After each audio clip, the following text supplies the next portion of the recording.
Hello my dear atoms, कैसे हो? तो उम्मीद करता हूँ आप सभी लोग अच्छे होंगे, बढ़िया होंगे। तो भाई साहब, आप सभी ने पढ़ाई लिखाई शुरू किया कि नहीं किया? कर दिया ना? सभी लोगों ने पढ़ाई लिखाई शुरू कर दिया। चलो अच्छी बात है भाई। तो बच्चों, आज क्लास में मैं लेकर आया हूँ आप सभी के लिए एक चैप्टर क्लास 12 का, जो कि बहुत ही इंटरेस्टिंग है, जिसका नाम है बच्चों द एटम्स। जो कि दिखता कुछ इस टाइप से है, इस टाइप से नहीं होता, बट इस तरीके से मैंने बना रखा है। ठीक है, तो चलिए बच्चों, इस चैप्टर की खास बात यह है, अगर नीट पॉइंट ऑफ व्यू से देखा जाए बच्चों, तो आपको कुछ नहीं, बस 8 से 10 रिलेशनशिप आपको बस दिमाग में रखने हैं, याद रखने हैं। बाकी नीट के सारे सवाल आप इससे उड़ा दोगे। और बाकी अगर बात किया जाए बोर्ड लेवल की, तो बोर्ड में जो भी थ्योरी आएगा बच्चों, जो भी थ्योरी आने वाले हैं, सब कुछ इसमें मैंने डिस्कस कर दिया है आप सभी के लिए। ठीक है, तो कुल मिलाकर के पूरा कॉन्सेप्ट ये क्लियर रखो कि अपने को क्या करना है इस पूरे चैप्टर में। थ्योरी चलो ठीक है, समझ लेना ही है, वो तो सही बात है, लेकिन अपने को जो एंड रिजल्ट है वो बिल्कुल याद रखना है। वो जो रिलेशनशिप आते हैं लास्ट में, रेडियस के, एनर्जी के, लैम्डा के, वो बहुत इंपॉर्टेंट है, क्योंकि उससे आपको डायरेक्ट क्वेश्चन देखने को मिल सकता है। अगर आपको रिलेशनशिप याद है तो आप 30 सेकेंड्स में सवाल को सॉल्व करके आ जाओगे नीट के, दिस इज गारंटी। ठीक है बच्चों, चलिए तो शुरू करते हैं हम लोग बहुत इंपॉर्टेंट, बहुत ही शानदार से चैप्टर द एटम्स। तो चलिए शुरू करने से पहले let me tell you about myself. So I have done my BTech from IIT Mandi and I have been teaching the students of both JEE and NEET field from last 2 years। ठीक है बच्चों, so this is my brief introduction. तो चलिए शुरू करते हैं, किससे? Rutherford atomic model से। लेकिन इससे पहले मैं थोड़ा सा आपको कुछ हिस्ट्री बता देना चाहता हूँ एटम्स के बारे में, है ना। उसके पहले की हिस्ट्री अपने लिए उतनी काम की नहीं है, इसलिए मैं तो उतना डिस्कस नहीं किया। बाकी मैं थोड़ा सा आपको स्टोरी लाइन समझा देता हूँ बच्चों। शुरुआत होती है कहानी की 500 BC से। 500 BC में हमारे पास एक थे डेमोक्रिटस नाम के साइंटिस्ट। उन्होंने क्या बोला कि जो मटेरियल्स होते हैं वो बने होते हैं अनकटेबल पार्टिकल से, जिसको उन्होंने नाम दिया था एटमोज। क्या बोला? एटमोज। एटमोज मतलब होता है बच्चों अनकटेबल। ठीक है, उसके बाद आते हैं बच्चों, उनके भी थ्योरी को कंट्राडिक्ट करने के लिए आते हैं लास्ट 1805 में डाल्टन की थ्योरी। जॉन डाल्टन ने क्या बताया कि जॉन डाल्टन ने भी यही बात बोली थी कि जो मैटर्स होते हैं वो भी अनडिविजिबल एटम से मिलकर के बने होते हैं। और जो भी मैटर्स होते हैं बच्चों, उन मैटर्स की वो मैटर्स क्या होते हैं, इन एटम्स के रीऑर्गेनाइज करके बनाया जाता है ना। उन्होंने ये भी बोला कि एटम्स को ना ही क्रिएट कर सकते हो, ना ही आप डिस्ट्रॉय कर सकते हो। क्लियर है? क्या समझ में आ रहा है ना। अब इनके भी थ्योरी में कुछ कमियां थी, है ना। क्या कमियां थी? उन्होंने बोला कि एटम्स को आप ब्रेक नहीं कर सकते हो। लेकिन जो लास्ट बाद में जो हमारे पास कुछ इन्वेंशन होती है, जो कि किया जाता है किसके द्वारा? थॉमसन के द्वारा, जे थॉमसन के द्वारा जो किया गया, क्या? Invention of electron. जैसे ही इन्वेंशन ऑफ इलेक्ट्रॉन हो जाता है बच्चों, डाल्टन की थ्योरी इनवैलिड हो जाती है, क्योंकि electron is a part of atom. ठीक है, जे थॉमसन ने बताया था कि खरबूजे के मॉडल का होता है एटम, जिसमें कि क्या होता है, इलेक्ट्रॉन जो होते हैं, जिस तरीके से खरबूजे में उसके सीड्स इधर उधर अरेंज रहते हैं, उसी टाइप से जो इलेक्ट्रॉन्स रहते हैं बच्चों, वो क्या होते हैं, उस खरबूजे में, मतलब उस एटम्स में इधर उधर बैठे रहते हैं। क्लियर है? चलिए, अब लेकिन इनकी भी जो थ्योरी थी, इनकी भी थ्योरी को फेल कर दिया गया इनके खुद के चेले रदरफोर्ड के द्वारा। जब रदरफोर्ड ने गोल्ड फॉयल एक्सपेरिमेंट किया, है ना, तो गोल्ड फॉयल एक्सपेरिमेंट करके उन्होंने क्या खोज दिया बच्चों? प्रोटॉन की खोज कर दी, सेंटर में जो पॉजिटिव चार्ज होता है उसकी खोज कर दी। तो थॉमसन की भी थ्योरी इनवैलिड हो जाती है। ठीक है, अब जे रदरफोर्ड की जो थ्योरी आती है, रदरफोर्ड की थ्योरी में भी कुछ कमियां रहती हैं। उसको दूर करने के लिए हमारे पास आता है किसका बच्चों? बोर का थ्योरी। किसका? नील्स बोर की थ्योरी आती है। नील्स बोर की थ्योरी थोड़ी रदरफोर्ड की थ्योरी में जो कमियां थी उसको दूर करने की कोशिश करती है। उसके बाद आता है हमारा दे ब्रॉगली ने भी कुछ पोस्टुलेट को वेरीफाई किया था। उसके पश्चात दे ब्रॉगली के बाद आता है हमारे पास कच्चा बच्चों श्रोडिंजर के बाद हाइजेनबर्ग आते हैं। उसके बाद 1932 में चैडविक ने न्यूट्रॉन की खोज कर दी, और इस तरीके से एटम की डिस्कवरी के बारे में बात चलती रही। ठीक है, तो इस पूरे स्टोरी को अपने को उतना नहीं पढ़ना, लेकिन अपने काम का जो भी चीज है सब कुछ अपन लोग डिस्कस करने वाले हैं इसमें। ठीक है, तो हम लोग शुरुआत करेंगे जो इंपॉर्टेंट एक्सपेरिमेंट है किससे, रदरफोर्ड का गोल्ड फॉयल एक्सपेरिमेंट या फिर रदरफोर्ड का एटॉमिक मॉडल से। तो चलिए शुरू करते हैं। तो बच्चों देखो जरा, ये है रदरफोर्ड का एक्सपेरिमेंट का सेटअप। जरा देखिए ध्यान से, दिख रहा है क्या, बढ़िया लग रहा है कि नहीं लग रहा है, फिगर मजेदार फिगर है ना। देखो जरा क्या क्या है, सबसे पहले बिल्कुल फिगर को देख लो, है ना। अब इस फिगर को देखो जरा क्या क्या चीजें रखी हुई हैं अपने पास। तो भैया सबसे पहले है अपने पास बच्चों गोल्ड फॉयल। क्या है, गोल्ड फॉयल। गोल्ड फॉयल की खास बात ये है कि इसकी थिकनेस जो लिया है बच्चों 2.1 into 10⁻⁻7 metre. Sir gold foil ही क्यों लिया सर?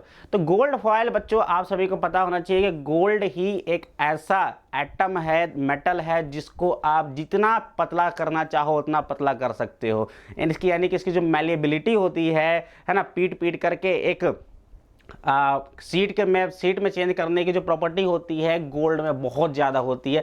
इसीलिए देखो हमने क्या किया, इसको बच्चों इतना पतला कर दिया, 10⁻⁻7 मीटर तक इसकी मतलब थिकनेस को घटा दिया। ठीक है क्या, चले। लेकिन सर एक बात बताओ, इतना पतला करने की क्या ज़रूरत थी? इतना क्या ज़रूरत था कि आपने इसको इतना पतला कर दिया? तो बच्चों हमने इसको इतना पतला इसलिए किया क्योंकि हम क्या चाहते थे कि इस गोल्ड फॉयल में केवल एक ही एटम रहे। मतलब कि कुल मिलाकर समझो जैसे ये गोल्ड फॉयल की जैसे जो थिकनेस है, मैंने थिकनेस को इस तरीके से बना दिया है ना, तो अपने पास इस पूरे लेयर में केवल और केवल एक ही एटम का लेयर रहे, ताकि हमारा जो एक्सपेरिमेंट हो केवल एक ही एटम पे हो सके। ठीक है क्या, समझ में आ गया क्या? अगर मान लो मोटा रहेगा तो इसके अगल बगल भी बहुत सारे एटम्स आ जाएंगे, राइट। लेकिन अपने को क्या करना है, एक एटम पे एक्सपेरिमेंट करना है। समझ में आ गया क्या, क्यों गोल्ड फॉयल को इतना पतला लिया हमने? Is that clear to everyone? ठीक है, चलिए अच्छी बात है सर। उसके बाद देखो, उसके बाद है अपने पास, याद रखना, जिंक सल्फाइड का फ्लोरोसेंट स्क्रीन है बच्चों। जिंक सल्फाइड का फ्लोरोसेंट स्क्रीन ये क्यों लगाया सर आपने? सर ये इसलिए लगाया गया था क्योंकि जैसे ही हम क्या करेंगे, यहाँ से अल्फा पार्टिकल्स आएंगे, तो अल्फा पार्टिकल जब इससे टकराएंगी, टकरा करके जिंक सल्फाइड के लेयर से जब टकराएंगी तो वो चमकेंगी। क्या करेंगी? चमकेंगी। वो चमक अपने को ऑब्वियस सी बात है नहीं दिखाई देगा, लेकिन उसके लिए हम लोग लगा रहेंगे क्या, डिटेक्टर लगा के रखेंगे। वो डिटेक्टर पहचान लेगा कि यहाँ पे अल्फा पार्टिकल्स कहाँ टकरा रही हैं। समझ में आया कि नहीं आया? ठीक है, चले, तो ये हो गया अपने पास। उसके बाद जरा देखो हम लोग यूज करने वाले हैं क्या, किस मेटल का यूज करने वाले हैं? अल्फा का बमबारी कराने के लिए हम लोग, अल्फा किरणों का बमबारी कराने के लिए हम लोग यूज करने वाले बच्चों एक रेडियो एक्टिव सब्सटेंस जिसका नाम है बिस्मथ। क्या है बच्चों? बिस्मथ। याद रखिए 83214 इसका ये होता है एटॉमिक नंबर और एटॉमिक मास। ठीक है, यहाँ से निकलता है अल्फा पार्टिकल्स। क्या निकलते हैं? Alpha particles. क्लियर है क्या सभी के बाद? चलिए, अब आप सभी को ये इसको लेड शील्ड में रखा गया है। चलिए अच्छी बात है सर। ओके, और क्या क्या है ना। आप देखिए बच्चों, इसमें क्या हो रहा है कि यहाँ से हमने, अब यहाँ से अल्फा पार्टिकल्स निकल रहे हैं। अल्फा पार्टिकल्स क्या होता है बच्चों? हीलियम का न्यूक्लियस होता है। हीलियम का न्यूक्लियस इन द सेंस मतलब कि सर उसके पास 2 प्रोटॉन्स और 2 न्यूट्रॉन्स होते हैं। 2 प्रोटॉन्स और 2 न्यूट्रॉन्स होते हैं। क्लियर है क्या सभी के बाद? ठीक है, चलिए। तब अब यहाँ से बच्चों लाखों अल्फा पार्टिकल्स की बमबारी यहाँ से की जाने लगी। बमबारी शुरू हो गई अल्फा पार्टिकल्स की।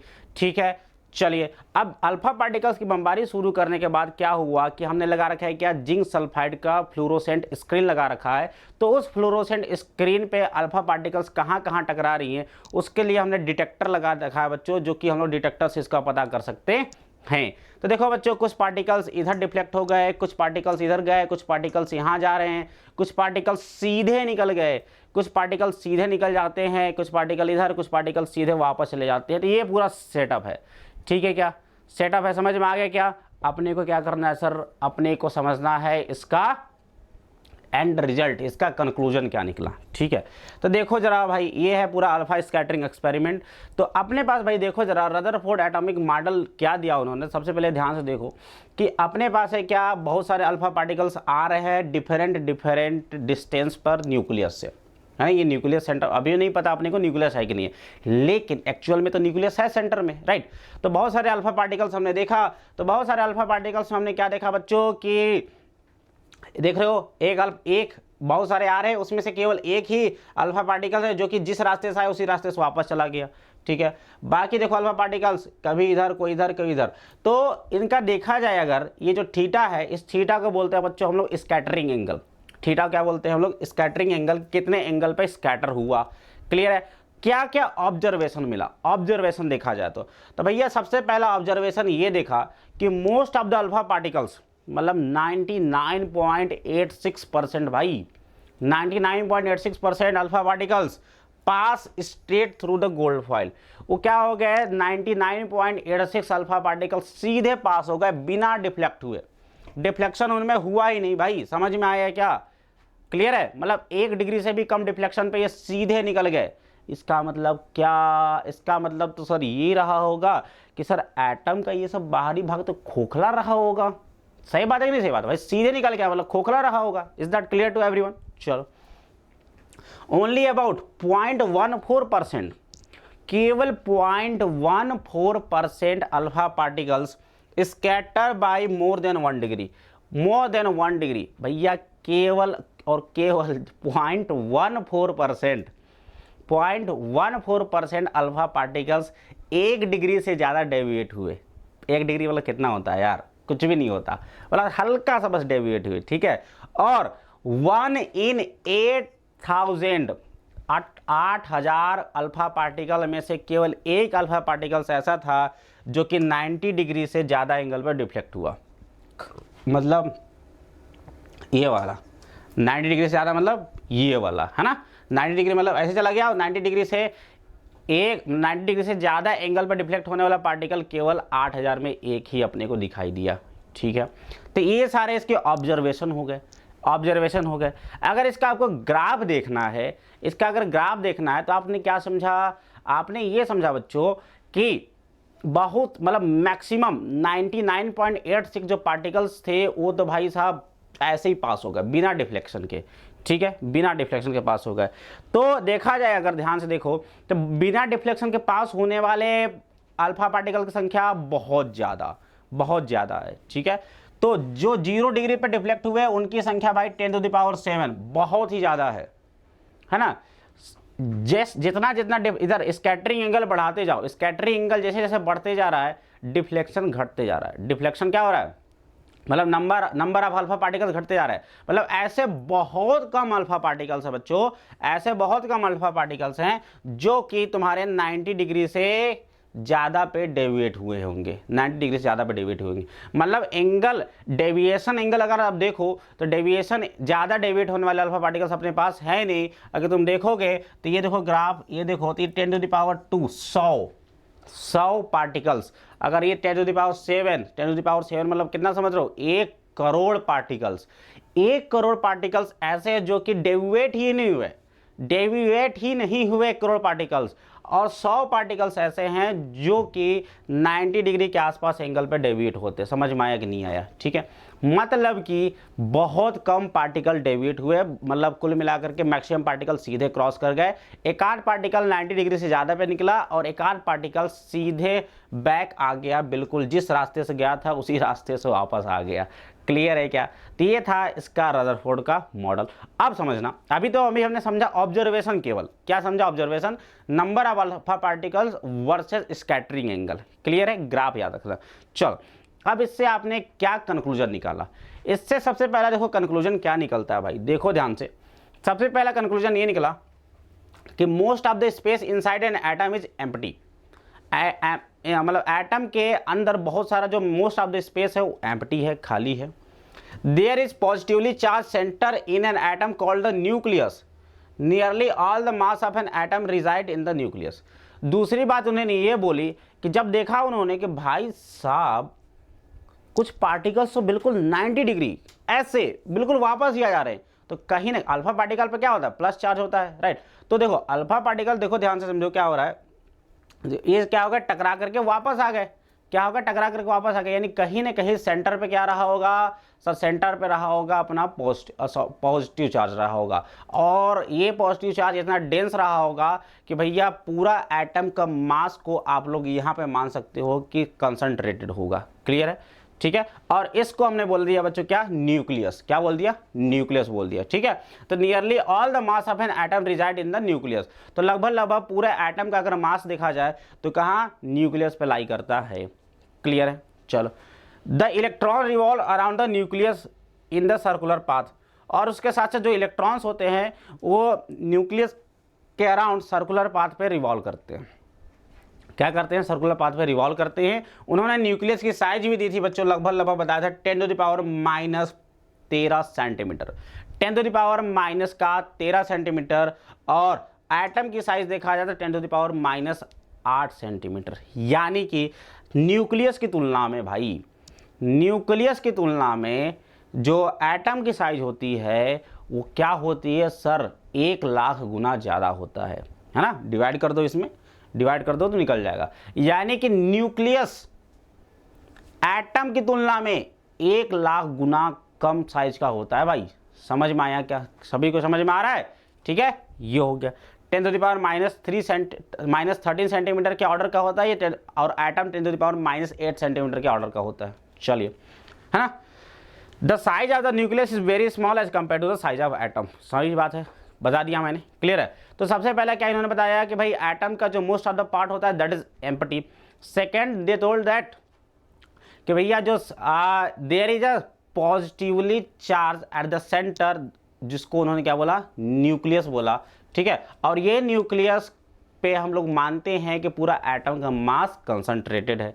क्लियर है। अगला उन्होंने बोला कि भैया जो इलेक्ट्रॉन्स होते हैं, जो इलेक्ट्रॉन, क्योंकि थॉमसन ने ऑलरेडी इलेक्ट्रॉन्स खोज दिया था, तो उन्होंने क्या बोला कि थॉमसन ने बोला था इलेक्ट्रॉन्स बस इधर उधर चिपके रहते हैं, लेकिन इन्होंने क्या बोला कि जो इलेक्ट्रॉन्स रहते हैं बच्चों वो कॉन्टिन्यूअस ऑर्बिट में, सर्कुलर ऑर्बिट में चक्कर लगाते रहते हैं। क्लियर है। और न्यूक्लियस की साइज एटम की साइज में क्या होता है बच्चों, बहुत छोटा होता है। चलिए आगे चलते हैं। इसमें एक टर्म आता है बच्चों, इम्पैक्ट पैरामीटर। क्या होता है, इम्पैक्ट पैरामीटर, ठीक है। उसके बाद आगे देखेंगे।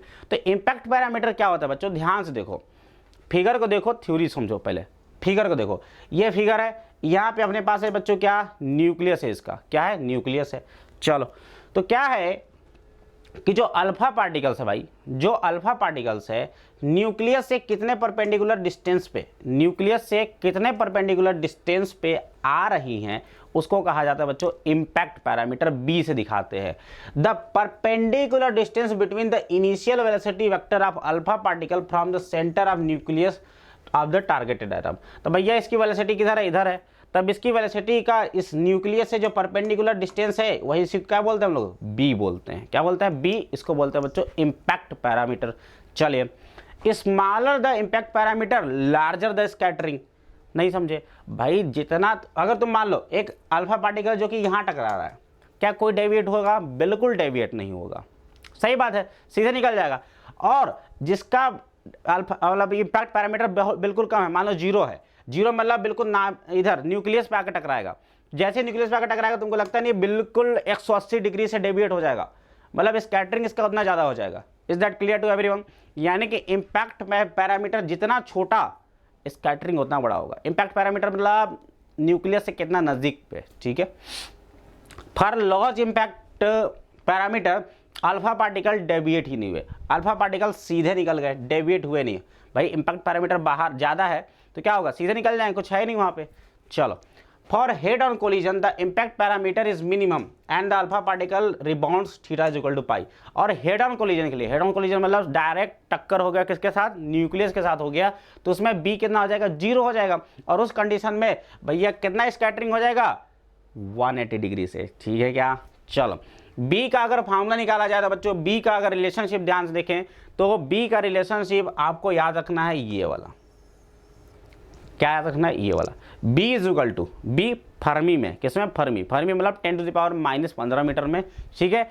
कहाँ से आता है, क्यों आता है, कुछ इंपॉर्टेंट नहीं है, ठीक है। ये सब कुछ भी इंपॉर्टेंट नहीं है, बस आपको क्या करना है, रिलेशनशिप याद रखना है कि सर जो B होता है ना सर, वो होता है सर क्या, सर वो होता है अपना proportional to Z, B proportional to Z होता है सर, और cot θ/2 के भी प्रोपोर्शनल होता है, बस। या फिर बेसिकली बस इतना याद रखो, बी प्रोपोर्शनल cot θ/2, और कुछ भी याद मत रखो, B proportional cot theta by 2, बस इससे काम अपना हो जाएगा। क्लियर है, क्योंकि बेसिकली बी और थीटा ही मेन इसके रिलेशनशिप में चलते हैं। चले आगे चलते हैं, ठीक है। अगला है अपने पास इसी से रिलेटेड एक और टर्मिनोलॉजी जिसको कहते हैं बच्चों number of scattered particle. Number of scattered particle को देखो हम लोग दर्शाते हैं बच्चों एन थीटा से। एन थीटा मतलब क्या हो गया बच्चों, number of alpha particle deviating and angle of theta, है ना। जैसे मैंने बोला एन ब्रैकेट में 60 डिग्री, इसका मतलब यह हो गया कि ऐसे नंबर ऑफ अल्फा पार्टिकल्स बताइए जो कि 60 डिग्री पे डेविएट हो गए। क्लियर है, चलिए, है ना। तो एक्सपेरिमेंट्स उन्होंने ये देखा कि एक पर्टिकुलर एंगल पे डेविएट होने वाले अल्फा पार्टिकल का जो नंबर था वो प्रोपोर्शनल टू जेड स्क्वायर था और प्रोपोर्शनल टू 1 बाई साइन की पावर 4 थीटा बाई 2 था बच्चों। अगर इन दोनों को मिला दो तो N theta proportional Z square by sine की पावर 4 थीटा बाई 2 हो जाएगा। क्लियर है, चलो ये रिलेशनशिप आपका दूसरा है, याद रखेंगे। ये दूसरा रिलेशनशिप, पहला रिलेशनशिप क्या हो गया अपने पास, ये वाला, ठीक है। बी का रिलेशनशिप हो गया, उसके बाद ये एन थीटा का रिलेशनशिप हो गया। खैर इतने ज़्यादा इंपॉर्टेंट नहीं है, नहीं याद होता है तो भी कोई दिक्कत वाली बात नहीं है, नहीं पूछेगा आपसे। खैर बता दिया मैंने, ठीक है। चलिए, तो N theta proportional Z square divided by sine की पावर 4 थीटा बाई 2 होता है, जो कि क्या है, एन थीटा। समझ में आ गया ना। चलिए आते हैं इस पे, हम लोग एक छोटा सा क्वेश्चन कर लेते हैं, ठीक है बच्चों, क्योंकि क्वेश्चन जरूरी है, समझना पड़ेगा ना यार किस टाइप के क्वेश्चन आने की संभावना हो सकती है, सभी को समझ में आए कि नहीं। चलो तो भाई ये क्वेश्चन क्या कह रहा है, देखो ध्यान से, कि अपने पास देखो दो एंगल दे रखे 60 डिग्री 90 डिग्री। चलिए कह रहा है कि in a given alpha scattering experiment setup the numbers of particles having scattering 60 degree are 1000, ठीक है। यानी कि बोल दिया भैया नंबर ऑफ अल्फा पार्टिकल जो कि 60 डिग्री पे डेविएट हो रहे हैं उसकी वैल्यू है 1000। तो कह रहा है कि ऐसे नंबर ऑफ अल्फा पार्टिकल बताइए जो कि 90 डिग्री पे डेविएट हो रहे हैं, 90 डिग्री पे डेविएट हो रहे हैं, इसकी वैल्यू बताइए, एक्स मान लिया। तो भाई आपने सभी ने क्या पढ़ा सर, आप सभी ने पढ़ा कि जो एन थीटा है that is proportional to sine की पावर 4 थीटा बाई 2, है ना। तो बस वही रिलेशनशिप लगा देंगे, आ जाएगा अपना। तो आपने देखा भैया कि जो ये प्रोपोर्शनल होता है साइन की पावर 4 थीटा बाई 2 के, तो क्या हो जाएगा, रेशियो ले लो n1 by n2 is equal to क्या हो जाएगा सर, n1 बाई n2, तो साइन यहाँ पे थीटा 2 बाई थीटा 1 होगा। चलो अच्छी बात है। चलो तो देखो बच्चों दूसरा जो थीटा 2 कितना 90 डिग्री, थीटा 1 कितना था 60 डिग्री, 90 बटा 2 45 डिग्री, sine 45 1 by root 2, sine 45 1 by root 2 की पावर 4 यानी कि हो गया 1 बाई 4, और ये कितना हो गया साइन 60 बटा 2 यानी कि साइन 30, 1 बटा 2 की पावर 4 यानी 1 बटा 16, ठीक है। यानी कि चला जाएगा तो ऊपर आगे 4, कितना आ गया 4। तो एन 90 डिग्री क्या हो जाएगा 1000 बटा 4 यानी कि 1000 बटा 4 यानी कितना हो जाएगा 250। समझ में आ गया क्या। तो इस टाइप के सवाल पूछे जा सकते हैं, याद रखिएगा। तो जो एन होता बस कुछ नहीं याद, 2-4 बार लिख लोगे ना तो आराम से याद हो जाएगा, लिख करके दीवारों में चिपका दो, देखते रहो रोज रोज, आराम से याद हो जाएगा, कोई दिक्कत वाली बात नहीं है, ठीक है। चले हो जाएगा क्या, चलो भाई आ गया अपना 250 आंसर। अगला क्वेश्चन देखिए, रदरफोर्ड स्कैटरिंग एक्सपेरिमेंट में what will be the correct angle for scattering for an impact parameter of B is equal to 0। बहुत आसान सा सवाल है, बहुत आसान सवाल है। खैर ये नीट का PYQ भी है ना, लेकिन बहुत पहले पूछा था, लेकिन नीट में पूछा गया है। तो भैया इम्पैक्ट पैरामीटर कितना 0, इम्पैक्ट पैरामीटर 0 मतलब तुम्हें लगता नहीं है कि ये सीधे जाकर के न्यूक्लियस से जाकर टकरा जाएगा, बोलो भाई, है ना। तो B is equal to 0, impact parameter 0 मतलब सीधे और सीधे कैसे आएगा, सीधे पाई डिग्री 180 डिग्री पे जाकर के वापस आ जाएगा भाई। क्लियर है क्या, स्कैटरिंग कितना हो जाएगा 180 डिग्री का, ठीक है भाई, क्योंकि सीधे और सीधे जाकर के इस पे आ जाएगा, ठीक है। बाकी अगर इससे भी आप कर सकते हो, इससे भी कर सकते हो। अगर B 0 हो गया तो कॉट थीटा बाई 2 भी 0, कॉट थीटा बाई 2 0 मतलब सर कॉट मतलब थीटा बाई 2 की वैल्यू हो जाएगी 90 डिग्री, है ना। तो थीटा इज इक्वल टू कितना हो जाएगा 180 डिग्री, यहाँ से भी आप कर सकते हो, कोई दिक्कत वाली बात नहीं है। Is that clear to everyone. चलो बात करते हैं इसी में हम लोग डिस्टेंस ऑफ क्लोजेस्ट अप्रोच की, बहुत इंपॉर्टेंट टॉपिक है, याद रखिए क्वेश्चन आएंगे, ठीक है। क्या है डिस्टेंस ऑफ क्लोजेस्ट अप्रोच, क्या होता है। अभी हम लोग बात कर रहे हैं रदरफोर्ड मॉडल की ही बात कर रहे हैं, उसी में कुछ टर्म्स हैं, कुछ एप्लीकेशन से कुछ सवाल बनते हैं, इसीलिए उस पे हमने कुछ थ्योरी को डिस्कस कर लिया, इसी में कुछ सवाल भी कर लेंगे इस पे, ठीक है। तो भैया डिस्टेंस ऑफ क्लोजेस्ट अप्रोच क्या होता है? डिस्टेंस ऑफ क्लोजेस्ट अप्रोच ये होता है भाई कि देखो, ध्यान से देखो, अपने पास क्या है? सोर्स है, अपने पास है क्या? न्यूक्लियस है। अपने पास सोर्स है, अपने पास है न्यूक्लियस। तो भैया क्या होगा कि it is the minimum distance of the charge particle from the nucleus at which kinetic energy of the particle become zero. Simple सी बात ये है कि भैया अगर कोई भी पार्टिकल्स आ रहा है, कहीं से भी आ रहा होगा, ठीक है, न्यूक्लियस पे आते जाएगा आते जाएगा आते जाएगा, और एक पर्टिकुलर डिस्टेंस पे आने, न्यूक्लियस से एक पर्टिकुलर डिस्टेंस R0 पे आने के बाद क्या हो जाएगा, इतना ज़्यादा इसका रिपल्सन लगने लगेगा न्यूक्लियस का कि इसकी काइनेटिक एनर्जी जीरो हो जाएगी और इसको वापस उल्टा फेंक देगा। क्या बोलते हो? ठीक है ना? तो वही डिस्टेंस अपने को निकालना है कि भैया कितना नाभि से, यानी कि अपन लोग क्या बोलेंगे, न्यूक्लियस से कितना मिनिमम डिस्टेंस पे ये पहुंच सकता है हमारा गिवन अल्फा पार्टिकल। समझ में आया कि नहीं आया भाई? बोलो, समझ में आया कि नहीं आया? अल्फा पार्टिकल को पता है मैंने क्या है, +2 इलेक्ट्रॉन के बराबर चार्ज होता है, +2 ही होता है ना भाई। हीलियम क्या होता है यार, हीलियम पे डबल प्लस कर दो तो वही अल्फा पार्टिकल होता है। तो अल्फा पार्टिकल पे कितने हैं?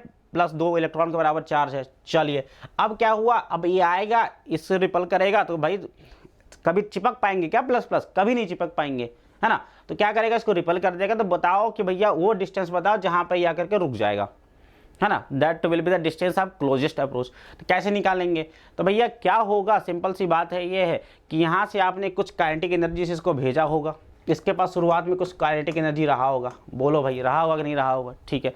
अब इसके बाद काइनेटिक एनर्जी यहाँ आने के बाद क्या हो गई, जीरो हो गई, जीरो हो गई। लेकिन आप सभी को पता होगा ये बात कि अगर दो चार्ज R डिस्टेंस पे हैं तो इसके वजह से उनकी पोटेंशियल एनर्जी आ जाती है। बोलो, आती है कि नहीं आती? आती है सर। तो भैया क्या होगा, इसकी पूरी पूरी काइनेटिक एनर्जी जैसे ही यहाँ पहुँचेगा किस में चेंज हो जाएगी? पोटेंशियल एनर्जी में। क्योंकि ऐसा थोड़ी होगा यार काइनेटिक एनर्जी खत्म हो गई, अब एनर्जी नहीं बचाइए, एनर्जी चेंज हो जाएगी ना। एनर्जी कंजर्वेशन लगाओगे कि नहीं लगाओगे? ठीक है।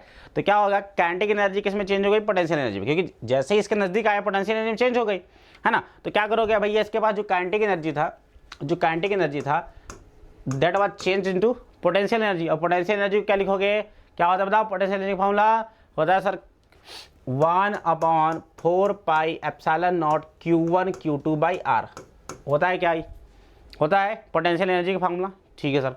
तो बताओ जरा, क्या हो जाएगा? 1/4πε0।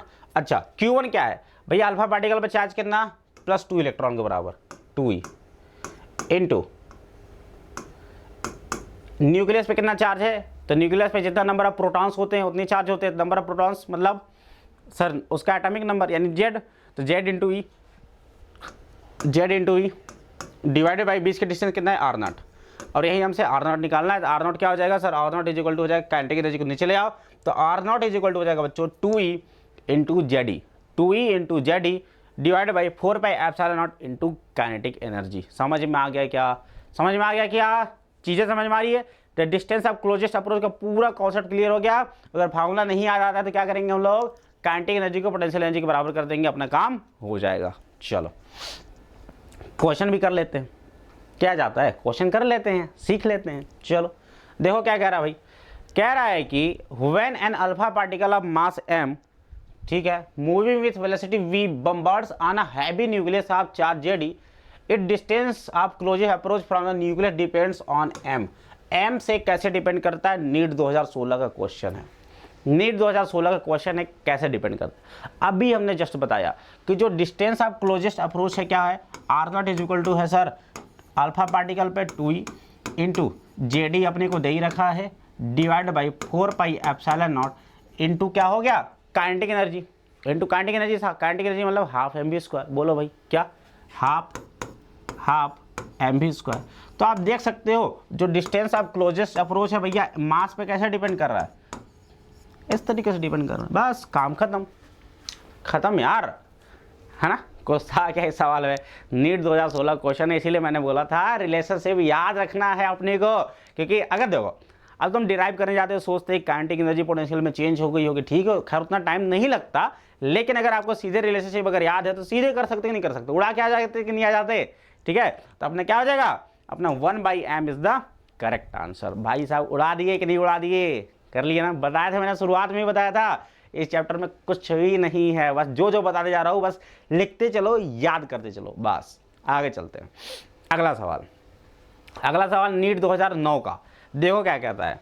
कह रहा भैया कि एक रदरफोर्ड स्कैटरिंग एक्सपेरिमेंट में when projected of charge Z1 and mass M1 approaches a target nucleus of charge Z2 and mass M2, the distance of closest approach r naught, ठीक है। तो the energy of the projectile is the energy of the projectile की energy की बात कर रहा है। देखो ध्यान से, प्रोजेक्टाइल की एनर्जी मतलब सर कि ये जो काइनेटिक एनर्जी थी, है ना, शुरुआत में देखो अपने पास अब कह रहा है रदरफोर्ड स्कैटरिंग एक्सपेरिमेंट में प्रोजेक्टाइल ऑफ चार्ज Z1, है ना, अल्फा पार्टिकल नहीं दिया, बोला कि चार्ज Z1 है उसके पास, ठीक है, और मास M1 है, approaches to target nucleus of charge Z2 and mass M2। तो अपने पास है न्यूक्लियस जिसके पास अगर Z2 E के बराबर चार्ज हो जाएगा, क्या बोलते हो, ठीक है, और इसका पास मास है M2, अपने पास है एक पार्टिकल जिसका ये Z1 दे दिया चार्ज और मास दे दिया अपने पास M1, ठीक है। अब क्या कह रहा है, ये इसके पास जाता है, चलिए भाई जाता है ना, तो distance of closest approach is r naught, तो distance of closest approach is r naught, और इस पर्टिकुलर पॉइंट पे जो एनर्जी होगी वो बताइए। तो एनर्जी क्या होगी सर, पोटेंशियल एनर्जी क्या होगी सर, पोटेंशियल एनर्जी सर यही होगा सर, पोटेंशियल एनर्जी क्या होगा अभी बताओ। तो सर ये हो जाएगा सर Z1 इंटू ई, 1/4 पे एप्सिलॉन तो रहेगा, तो चलो K मान लो उसको, K Z1 into E, Z2 into e divided by R0, divided by क्या बोलोगे, R0 बोलोगे, ठीक है। चलो ठीक है, अब देखो आगे देखो ध्यान से, अपने को पता है क्या कि जो R0 होता है Z1 Z2 अपन में, देखो अपने को सीधे चार्ज दे दिया है ना, चलो तो अपने को ई लगाने की कोई ज़रूरत नहीं है क्योंकि अपने को सीधे चार्ज दे दिया है ना। अगर एटॉमिक नंबर देता Z1, वैसे एटॉमिक नंबर ही Z होता है, लेकिन कोई दिक्कत नहीं है, अपने को सीधे से क्या बताना है, ये बताना है, ठीक है। तो हमने क्या देखा कि भैया जो है जो पोटेंशियल एनर्जी है वो क्या गया, Z1 इंटू Z2 के प्रोपोर्शनल आ गया, Z1 इंटू Z2 के प्रोपोर्शनल आ गया, यही अपना करेक्ट आंसर हो गया, क्लियर है क्या सभी के बात। अरे आया कि नहीं आया, कुछ था क्या इस सवाल में भाई, कर दिए ना, कर दिए कि नहीं कर दिए, ठीक है। चलो तो ये हो गया अपने पास, क्लियर है सभी के बाद। चलिए आगे चलते हैं बच्चों हम लोग, failure of Rutherford's atomic model, Rutherford का एटॉमिक मॉडल का फेल्योर। भाई देखो ध्यान से, हमने क्या पढ़ा सर, हमने रदरफोर्ड का एक्सपेरिमेंट पढ़ लिया, उसका ऑब्जर्वेशन पढ़ लिया, उसका कंक्लूजन पढ़ लिया, उस पर हमने 2-4 चीज़ें भी पढ़ लिए, इम्पैक्ट पैरामीटर पढ़ लिया, scattering angle, number of theta मतलब एन थीटा पढ़ लिया, है ना, डिस्टेंस ऑफ क्लोजेस्ट अप्रोच पढ़ लिया, जिस पे क्वेश्चन आए हुए हैं और अभी भी नीट में हाल में भी आए हुए हैं, ठीक है। तो कर लेना इस टॉपिक को अच्छे से।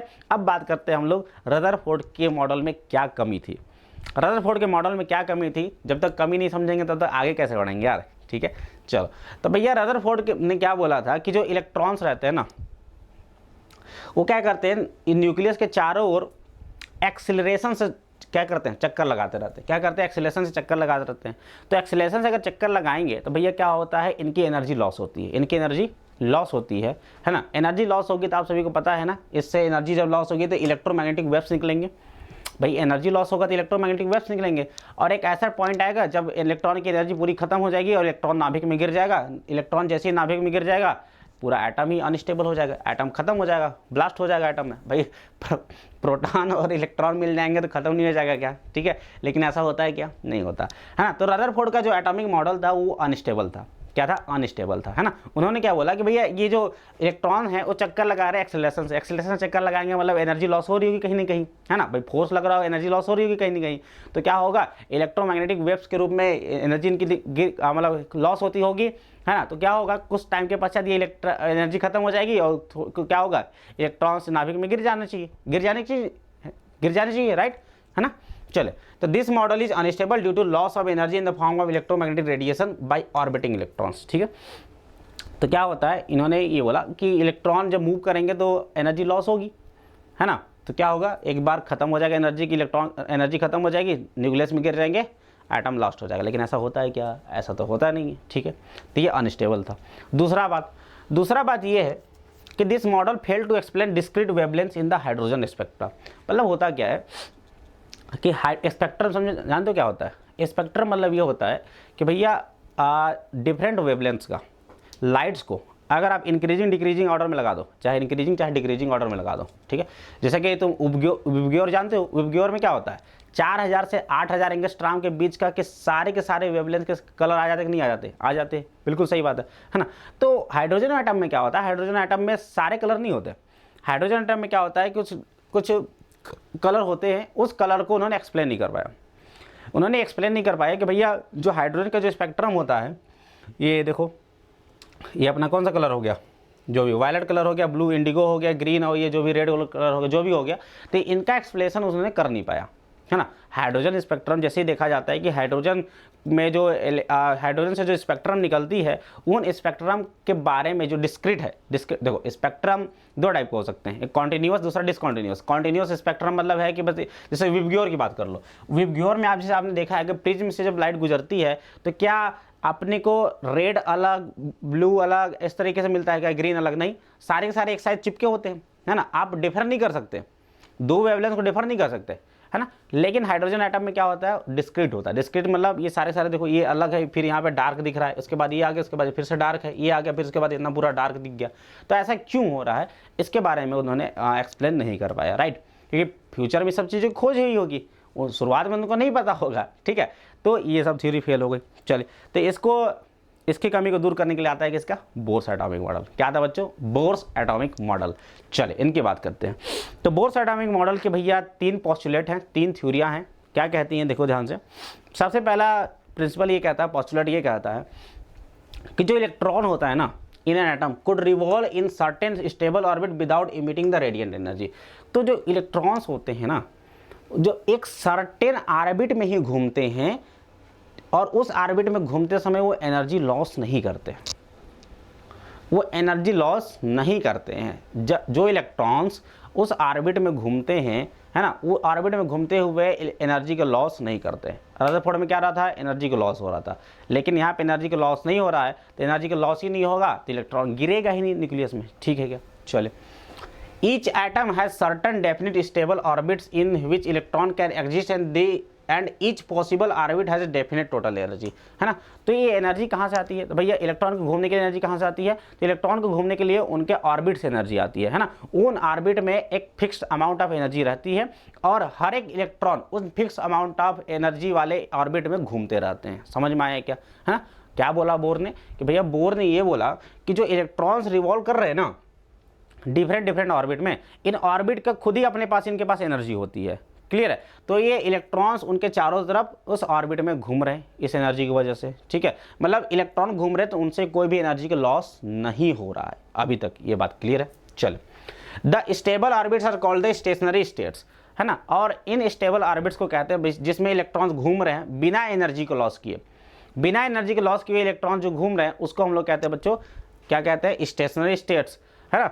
और the necessary centripetal force for the orbital motion of electron is provided by the electrostatic force of attraction between the nucleus and the electron।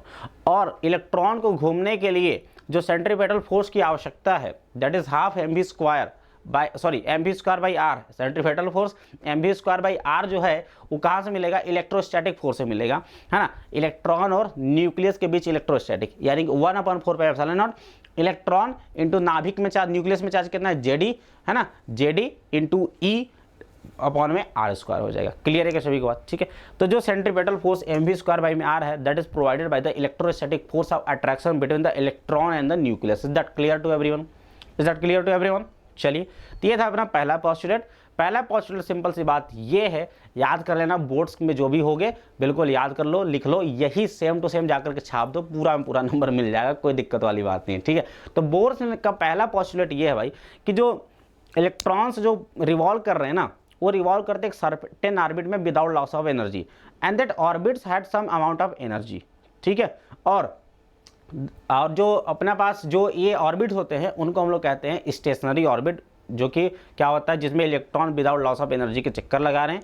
और फोर्थ पॉइंट इसमें ये है कि भैया जो इलेक्ट्रॉन को घूमने के लिए जो सेंट्रीपेटल फोर्स की आवश्यकता है, that is provided by the electrostatic force of attraction bye nucleus, ठीक है।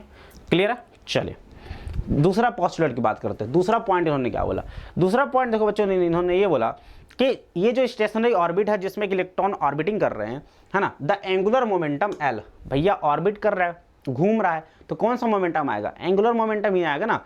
अगर ट्रांसलेशनल मोशन करता, सीधे रेखा में मोशन करता, तो ट्रांसलेशनल मोमेंटम आता है P बराबर mv आ जाता, लेकिन सर्कुलर मोशन कर रहा है तो कौन सा, एंगुलर मोमेंटम की बात करेंगे। चलिए, तो कह रहा है कि जो एंगुलर मोमेंटम होता है दैट इज क्वांटाइज्ड, ठीक है। क्या मतलब इसका, the angular momentum L of the electron in stationery orbit around the nucleus is an integral multiple of h/2π। तो उन्होंने ये बोला कि जो L है, एंगुलर मोमेंटम जो है इसका, एंगुलर मोमेंटम मतलब mvr, एंगुलर मोमेंटम मतलब mvr, m मतलब मास ऑफ इलेक्ट्रॉन, b मतलब किस वेलोसिटी से घूम रहा है, r मतलब किस रेडियस के ऑर्बिट पे घूम रहा है, ठीक है। तो जो एंगुलर मोमेंटम है mvr वो क्या होता है, h/2π का, h/2π का सॉरी इंटीग्रल मल्टीपल होता है, मतलब n टाइम्स होता है, यानी L is equal to NH/2π। बहुत ही ज़्यादा इंपॉर्टेंट रिलेशनशिप है, याद कर लो। तीसरा रिलेशनशिप मैं बता रहा हूँ, ये बहुत ज़्यादा इंपॉर्टेंट, याद कर लो। L is equal to NH/2π और L इज इक्वल टू आप लिख सकते हो mvr, mvr is equal to NH/2π, याद कर लो, क्योंकि इसी से हम लोग आगे के डेरिवेशन करने वाले हैं। mvr is equal to NH/2π, यानी कि n की वैल्यू कितनी हो सकती है, 1 2 3 4 5, यानी h/2π का एक इंटीग्रल मल्टीपल होने वाला है, क्या, उसका एंगुलर मोमेंटम। चलिए, जहाँ h क्या बच्चों, प्लैंक्स कांस्टेंट है।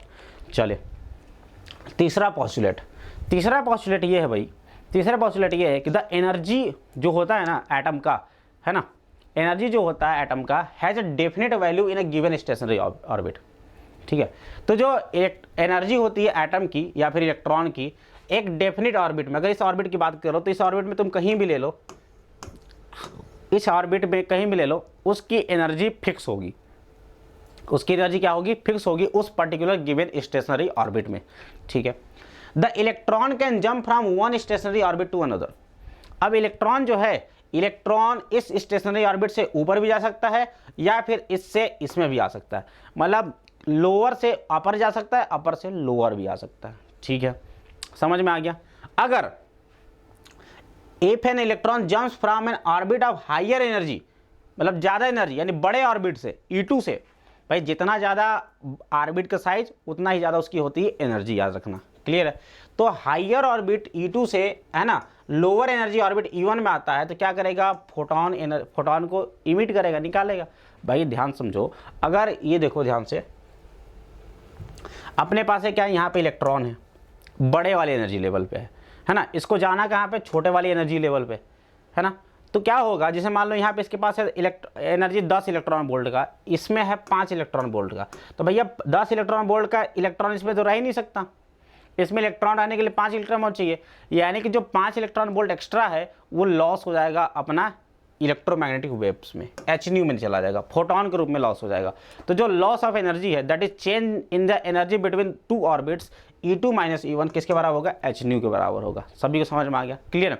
ये कब हुआ, जब ऊपर वाले से लोअर वाले में गया। चलो, द इलेक्ट्रॉन ये भी कर सकता है, can absorb energy from a photon and jump from lower energy orbit to a higher energy orbit. ये भी हो सकता है कि जो इलेक्ट्रॉन है भैया, इलेक्ट्रॉन को आप दे दो एनर्जी, इलेक्ट्रॉन को आपने दे दिया एनर्जी hν, फोटोन एनर्जी दे दो, क्लियर है, और एनर्जी दे करके इसको क्या करो कि भैया इसको लोअर से हायर में भी जंप करा दो, तो ये क्या होगा, एनर्जी का एब्सॉर्प्शन हो जाएगा, यानी कि यहाँ पे एनर्जी एब्जॉर्ब होगी और यहाँ पे एनर्जी इमिट होगी। Is that clear to everyone, ठीक है। तो ये 3 पोस्टुलेट सभी को समझ में आ गया, क्या समझ में आ गया कि 3 पोस्टुलेट क्लियर है क्या सभी को, बोर्स का, ठीक है भाई। चलिए आगे चलते हैं, आगे देखते हैं validity of Bohr's atomic model. Validity of Bohr's atomic model मतलब बोर का जो एटॉमिक मॉडल है वो कहाँ कहाँ वैलिड है। तो भैया बोर का जो एटॉमिक मॉडल है, याद रखना कहाँ वैलिड है, तो सर ये मतलब उन एटम्स पे वैलिड है जिसमें सिंगल इलेक्ट्रॉन होते हैं, बस कहाँ होते हैं, सिंगल इलेक्ट्रॉन जिनमें होते हैं वहीं पर वैलिड है ये, है ना। द हाइड्रोजन लाइक एटम या फिर आयन, हाइड्रोजन लाइक एटम पे अवेलेबल मतलब अप्लीकेबल है, या फिर हाइड्रोजनिक एटम पे अवेलेबल है, जैसे कि, है ना, जिसके पास केवल सिंगल इलेक्ट्रॉन होते हैं, जैसे बात कीजिए He+, हाइड्रोजन पे तो है ही, हाइड्रोजन के पास एक इलेक्ट्रॉन है ही, कोई दिक्कत नहीं है, हाइड्रोजन पे तो अप्लीकेबल होगा एट एनी कॉस्ट। उसके साथ साथ He+, हीलियम का 2 इलेक्ट्रॉन, एक प्लस कर दो तो कितना बचा, 1 इलेक्ट्रॉन, यहाँ पे भी होगा। लिथियम पे डबल प्लस, यहाँ पे भी होगा। बेरिलियम पे ट्रिपल प्लस, इसमें भी 1 इलेक्ट्रॉन। मतलब ऐसा कोई भी एटम या आयन, ऐसा कोई भी एटम या फिर आयन जिसके पास केवल एक ही इलेक्ट्रॉन बचा है, जिसके पास केवल एक ही इलेक्ट्रॉन बचा है, उसी के लिए ये एप्लीकेबल है। समझ में आया क्या बात? बोर्स का atomic model is applicable for atoms और ions having only 1 electron in their orbit. Clear है? तो ये भैया ये जो है for applicable for all hydrogen like atoms. ठीक है, तो सारे के सारे हाइड्रोजन लाइक एटम्स के लिए एप्लीकेबल होता है, याद रखिएगा। क्लियर है क्या? चलो एक पोल क्वेश्चन आप सभी के लिए नीट 2020 का। देखो तुम समझ जाओगे अभी कि मतलब कितना इंपॉर्टेंट है ये चीज़ें जो मैं पढ़ा रहा हूँ आप सभी को। ठीक है, देखो सबसे पहला question, for which of the following Bohr model is not valid. किसके लिए बोर मॉडल वैलिड नहीं है? ठीक है, बोर मॉडल किसके लिए वैलिड है? जिसके पास केवल एक ही इलेक्ट्रॉन है। राइट, देखो सबसे पहला ऑप्शन क्या वाला, सिंगली आयोनाइज्ड हीलियम आयन, यानी कि He सिंगल प्लस, क्या इस पे होगा? है ना, इस पे तो ऑब्वियस सी बात है, होगा ही होगा। ड्यूट्रॉन एटम, ड्यूट्रॉन मतलब 1s2, कितने इलेक्ट्रॉन? अरे चाहे हाइड्रोजन ले लो, चाहे प्रोटियम, ड्यूट्रियम, ट्राइटियम, कुछ भी ले लो, नंबर ऑफ इलेक्ट्रॉन तो एक ही रहेगा ना। वो हाइड्रोजन के तो क्या है, आइसोटोप्स ही है, इस पर भी वैलिड होगा। Singly ionised neon, singly ionised neon, neon की कितनी होती है एटॉमिक नंबर? 10। कितनी होती है? 10। तो क्या 10 में से एक त्याग दोगे इलेक्ट्रॉन तो 9 बचेगा, तो कितने इलेक्ट्रॉन्स इसके पास? 9 हो गए। तो क्या इस पे बोर का एटॉमिक मॉडल वैलिड होगा? नहीं होगा। तो ये तो नहीं होगा, मतलब यही मतलब अपना करेक्ट आंसर हो जाएगा। और तीसरा चौथा ऑप्शन है हाइड्रोजन, तो हाइड्रोजन पे तो अप्लीकेबल होता ही है। समझ में आ गया क्या? समझ में आ गया? देखे कितना इंपॉर्टेंट भाई, 2020 का क्वेश्चन है यार, रिसेंट क्वेश्चन है, तो इस टाइप के भी क्वेश्चन एक्सपेक्ट कर सकते हो यार। समझ में आया क्या? ठीक है, तो यहाँ पे जो है नियॉन में एप्लीकेबल नहीं होगा ये बात। क्लियर है भाई? चलिए आगे बात करते हैं, बहुत इंपॉर्टेंट टॉपिक, बहुत ज़्यादा इंपॉर्टेंट टॉपिक। अभी तक मैंने 3 रिलेशनशिप बता दी आपको, बी का, उसके बाद एन थीटा का, और उसके बाद किसका बताया? उसके बाद सर आपने बता दिया एंगुलर मोमेंटम का, mvr is equal to NH/2π। ठीक है, चले अब हम लोग बात करने वाले radius of the nth orbit. भाई ठीक है, इलेक्ट्रॉन मूव कर रहा है, रिवॉल्व कर रहा है ना, ये अलग अलग ऑर्बिट में, है ना, कभी इसमें गया, कभी उसमें गया, कभी इसमें आ रहा है। तो अलग अलग ऑर्बिट की जो रेडियस होने वाली है वो कैसे निकालेंगे, है ना, अलग अलग ऑर्बिट की रेडियस होगी वो कैसे निकालेंगे, जरा देखिए।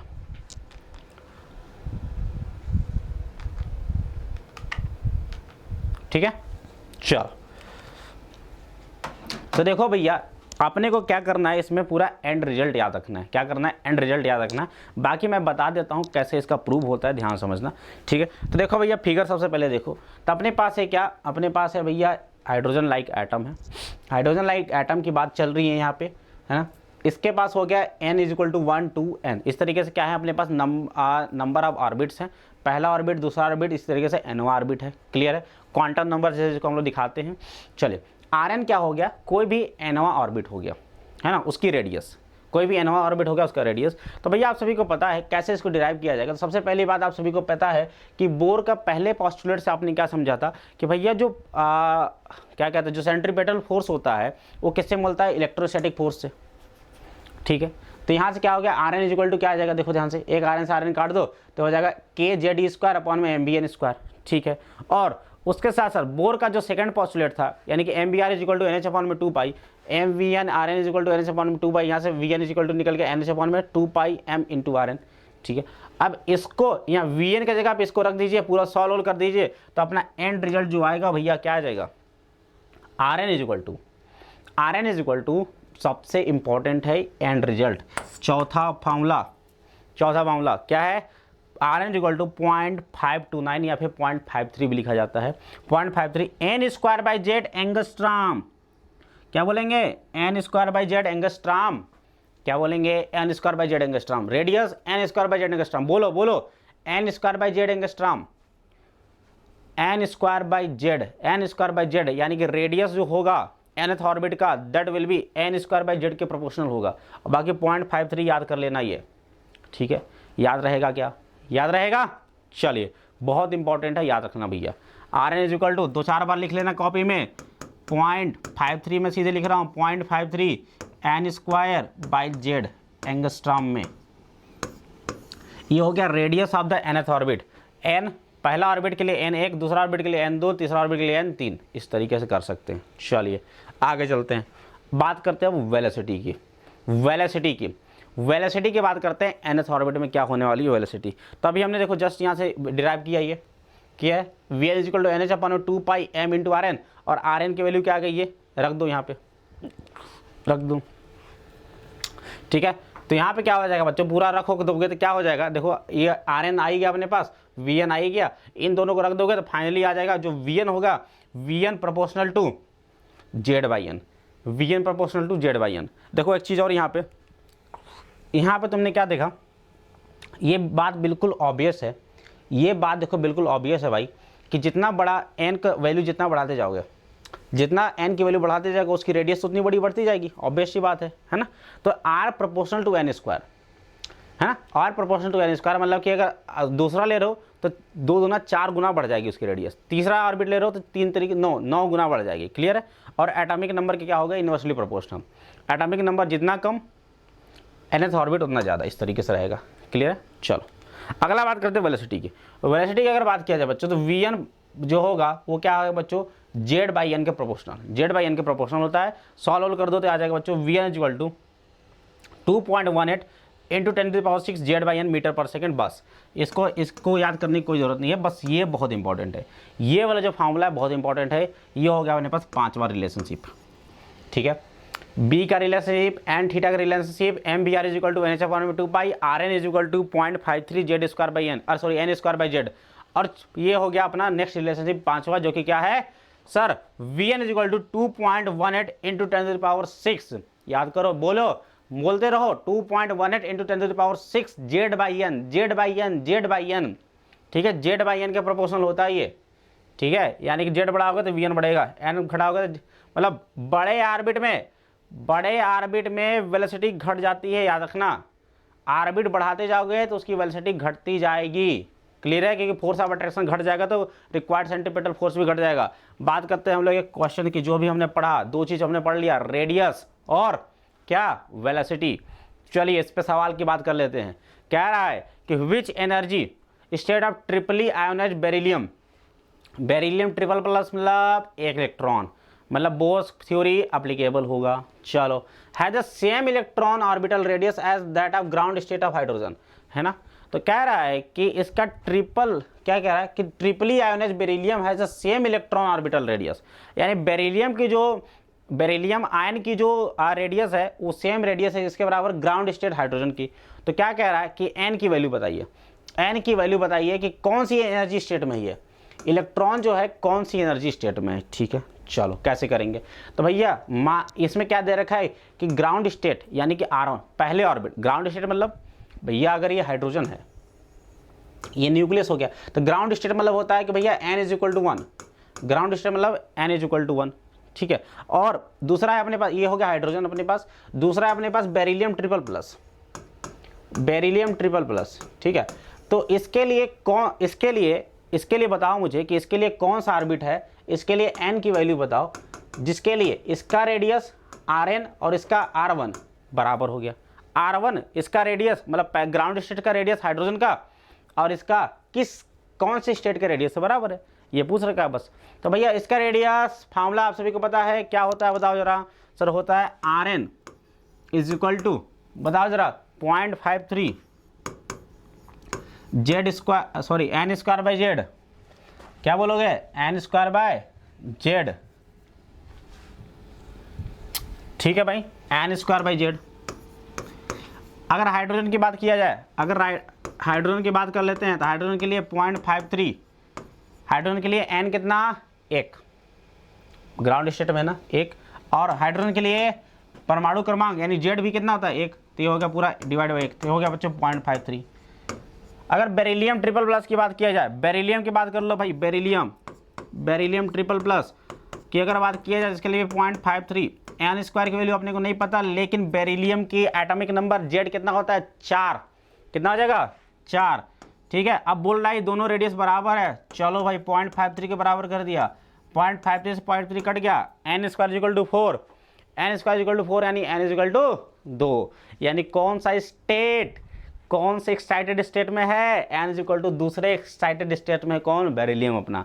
क्लियर है क्या, नहीं समझे सर, समझ गया, क्लियर है क्या। तो इस टाइप के सवाल आप एक्सपेक्ट कर सकते हो अपने एग्जाम में। चलिए अच्छी बात है सर। बात करते हैं हम लोग अब नेक्स्ट कुछ फार्मूले की। 6 फार्मूले हमने पढ़ लिए, 5 फार्मूले पढ़ लिए हमने, रेडियस का और वेलोसिटी का। आगे चलते हैं हम लोग किसके बारे में बात करते हैं, time period of frequency of electron in the nth orbit. सही बात है यार, सही बात है ना। अपने पास इलेक्ट्रॉन रिवॉल्व कर रहा है एक ऑर्बिट में, हमने ऑर्बिट का रेडियस निकाल लिया, वेलोसिटी निकाल लिया, तो टाइम पीरियड भी निकाल ही लेते हैं, है ना। टाइम पीरियड निकालेंगे तो उसका उल्टा कर देंगे, फ्रीक्वेंसी निकल जाएगा। क्लियर है कि नहीं क्लियर है। चलिए तो भाई देखो जरा, तो आप सभी ने निकाल लिया भैया, क्या आप सभी ने निकाल लिया अपने पास वेलोसिटी निकाल लिया कि भैया ये आता है 2.18 × 10⁻⁶ Z/n वाला हो गया फार्मूला। क्लियर है। रेडियस वाला फार्मूला आप सभी ने लगा दिया। एक्चुअल फार्मूला लिख रहा हूँ मैं, याद मत करना इसको, बिल्कुल याद करने की कोई ज़रूरत नहीं है, बिल्कुल मत याद करना इसको, ठीक है। जो अपने जो डेटा आ रहा है वो वाला याद करना, ठीक है। इन दोनों को मिला उला दो तो भैया टाइम पीरियड क्या होता है, टाइम पीरियड होता है सर एक चक्कर लगाने में कितना समय लगता है, एक चक्कर मतलब 2πr है ना। तो डिस्टेंस अपॉन में वेलोसिटी हो गया vn, रख हो दो पूरा तो फार्मूला निकल के आ जाता है क्या, जो टाइम पीरियड है वो टाइम पीरियड है भैया क्या, proportional to nq/z²। Time period proportional to nq/z², बस और कुछ नहीं। Time period proportional to nq/z², बस। फ्रीक्वेंसी क्या कर देंगे, उल्टा कर देंगे, बस एक याद रखो, कोई दिक्कत नहीं है। तो टाइम पीरियड जो है nq/z² प्रोपोर्शनल है। मुझे डेरिवेशन से कोई मतलब नहीं है, ना ही आपको डेरिवेशन से कोई मतलब है, ठीक है। क्लियर है कैसे आ रहा है, लेकिन ये क्लियर है ना, वो क्लियर रहना चाहिए, ठीक है। कॉन्सेप्ट क्लियर रहना चाहिए, बाकी याद वाद कुछ नहीं रहना चाहिए, ठीक है। याद ये रहना चाहिए, जो टाइम पीरियड होगा वो प्रोपोर्शनल टू nq/z² होगा, ठीक है। चलो और फ्रीक्वेंसी कर ही लेंगे। बात करते हैं current in the nth Bohr orbit, ठीक है भाई, सब कुछ बात कर लिया हमने। अब इलेक्ट्रॉन फ्लो हो रहा है, चार्ज फ्लो होगा तो भैया करंट भी तो फ्लो ही होगा, तो करंट के बारे में बात कर लेते हैं, चलो, है ना, क्योंकि क्वेश्चन आया हुआ है तो करा ही देते हैं यार। चलो तो भाई टाइम पीरियड आपने निकाल ही लिया, टाइम पीरियड निकाल लिया, तो करंट क्या होता है सर, करंट होता है सर चार्ज अपॉन में टाइम। तो चार्ज कौन फ्लो हो रहा है, इलेक्ट्रॉन फ्लो हो रहा है, इलेक्ट्रॉन फ्लो हो रहा है, और टाइम कितना, टाइम पीरियड के बराबर। तो ई अपॉन में टाइम पीरियड हमने निकाल लिया 2πrn अपॉन में vn से, है ना। टाइम पीरियड सब कुछ फार्मूला वाला रख दो, तो जो आएगा अपना वो आता है बच्चों क्या है, जो करंट आता है फार्मूला, फाइनल रिलेशनशिप याद रखेंगे, करंट का होता है I इज इक्वल टू जो है 1.05 × 10⁻³ Z²/n³। अगर ये डेटा भी नहीं याद है कोई दिक्कत नहीं, अपने को ये याद रखना है, I जो होगा प्रोपोर्शनल टू Z²/n³। क्लियर है, क्या होगा, I² प्रोपोर्शनल टू Z²/n³। देखो ध्यान से, यहाँ पे आपने टाइम पीरियड देखा nq/z², टाइम पीरियड nq/z², तो जो करंट होता है, करंट क्या, q/t, I बराबर q/t, t नीचे। अगर टाइम पीरियड अगर याद हो गया अपने को nq/z², तो करंट क्या हो जाएगा, Z²/n³, उल्टा हो जाएगा ना यार, ठीक है क्या, समझ में आ गया। चलिए आगे बात करते हैं। तो भैया यहाँ तक पूरा डेरिवेशन कोई काम का नहीं है अपने को, लेकिन पता होना चाहिए कहाँ से आ रही चीज़ें, ठीक है। चलो अब हो गया हमारे पास करंट हो गया, हमारे पास रेडियस हो गया, हमारे पास वेलोसिटी हो गया। वेलोसिटी Z/n के 2.18 × 10⁻⁶, इसको याद कर लो। इसको भी 0.53 10⁻−10 लिखा है तो मीटर में लिखोगे, अदरवाइज एंगस्ट्राम में लिख दो, कोई दिक्कत वाली बात नहीं है। वेलोसिटी की बात कर लिया हमने, और यहाँ पे करंट की भी बात कर लिया हमने, 1.05 × 10⁻⁵ Z²/n³ एम्पियर। क्लियर है।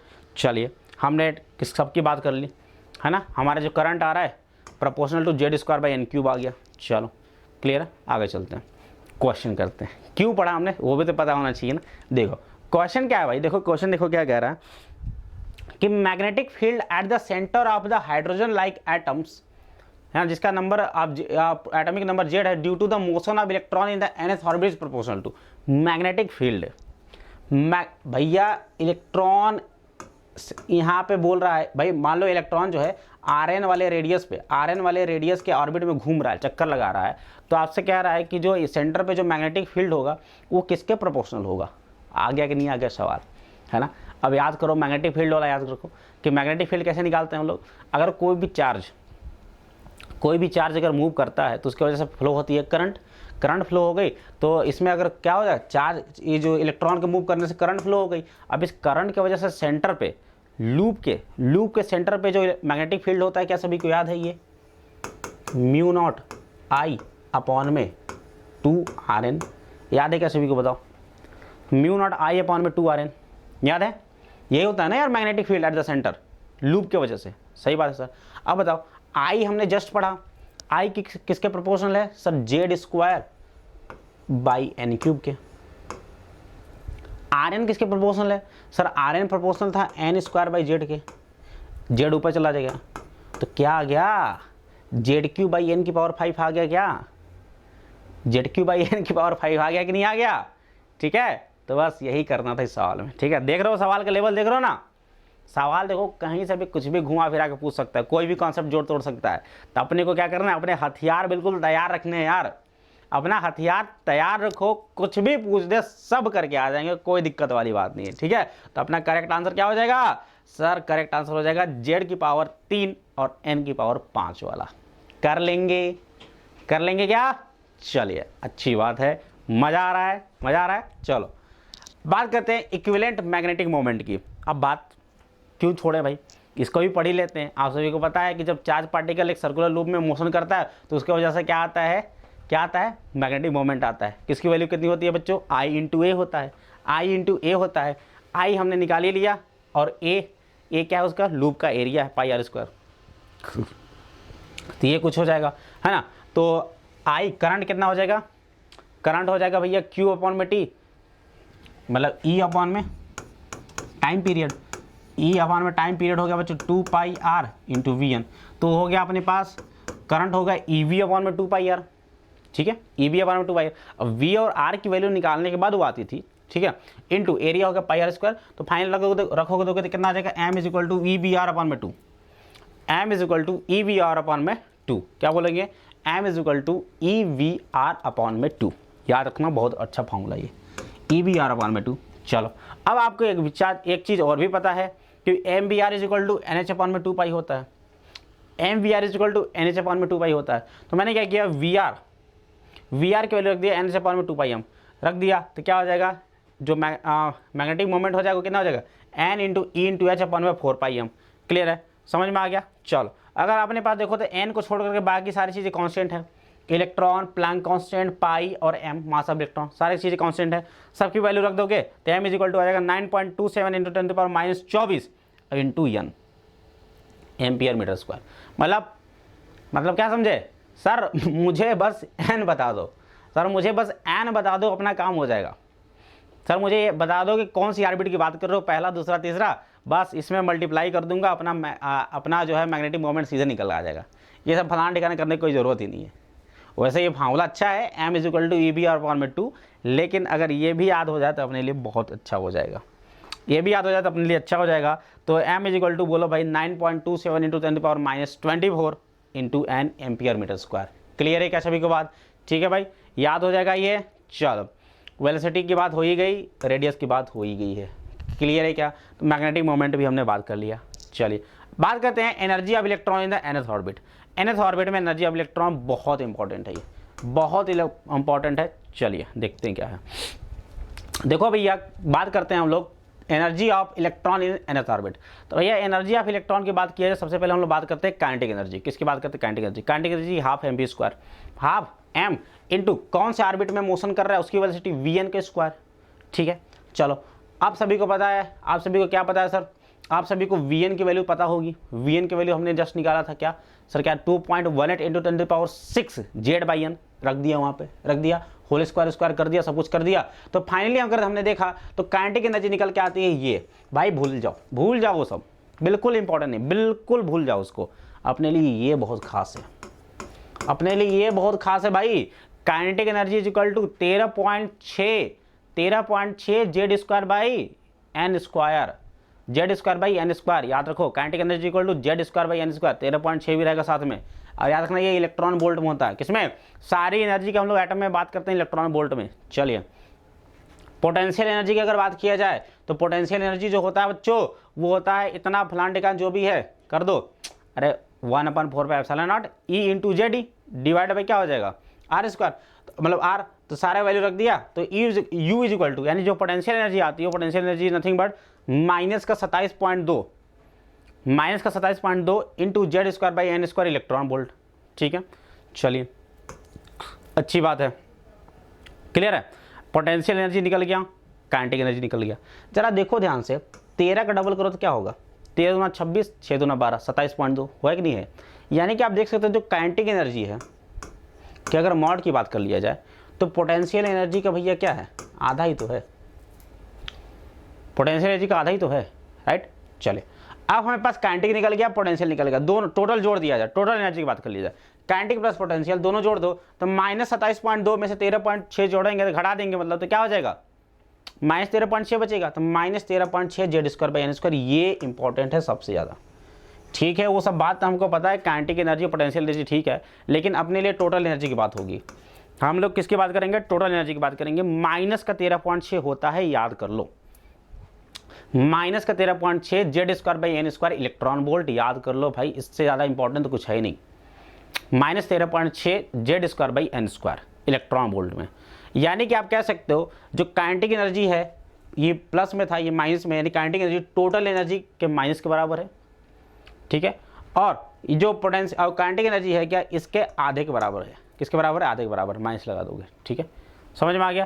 तो ये रिलेशनशिप भी याद रखेंगे आप सभी लोग, ये रिलेशनशिप भी याद रखना। जो काइनेटिक एनर्जी होता है, पहली बात तो टोटल एनर्जी के माइनस के बराबर होता है, और पोटेंशियल एनर्जी के आधे के बराबर होता है माइनस में, ठीक है क्या, है ना। तो total energy of bounded system is negative, total energy of bounded system negative होता है, याद रखिएगा, जो कि आपको दिख भी रहा है, जो कि आप सभी को दिख रहा है।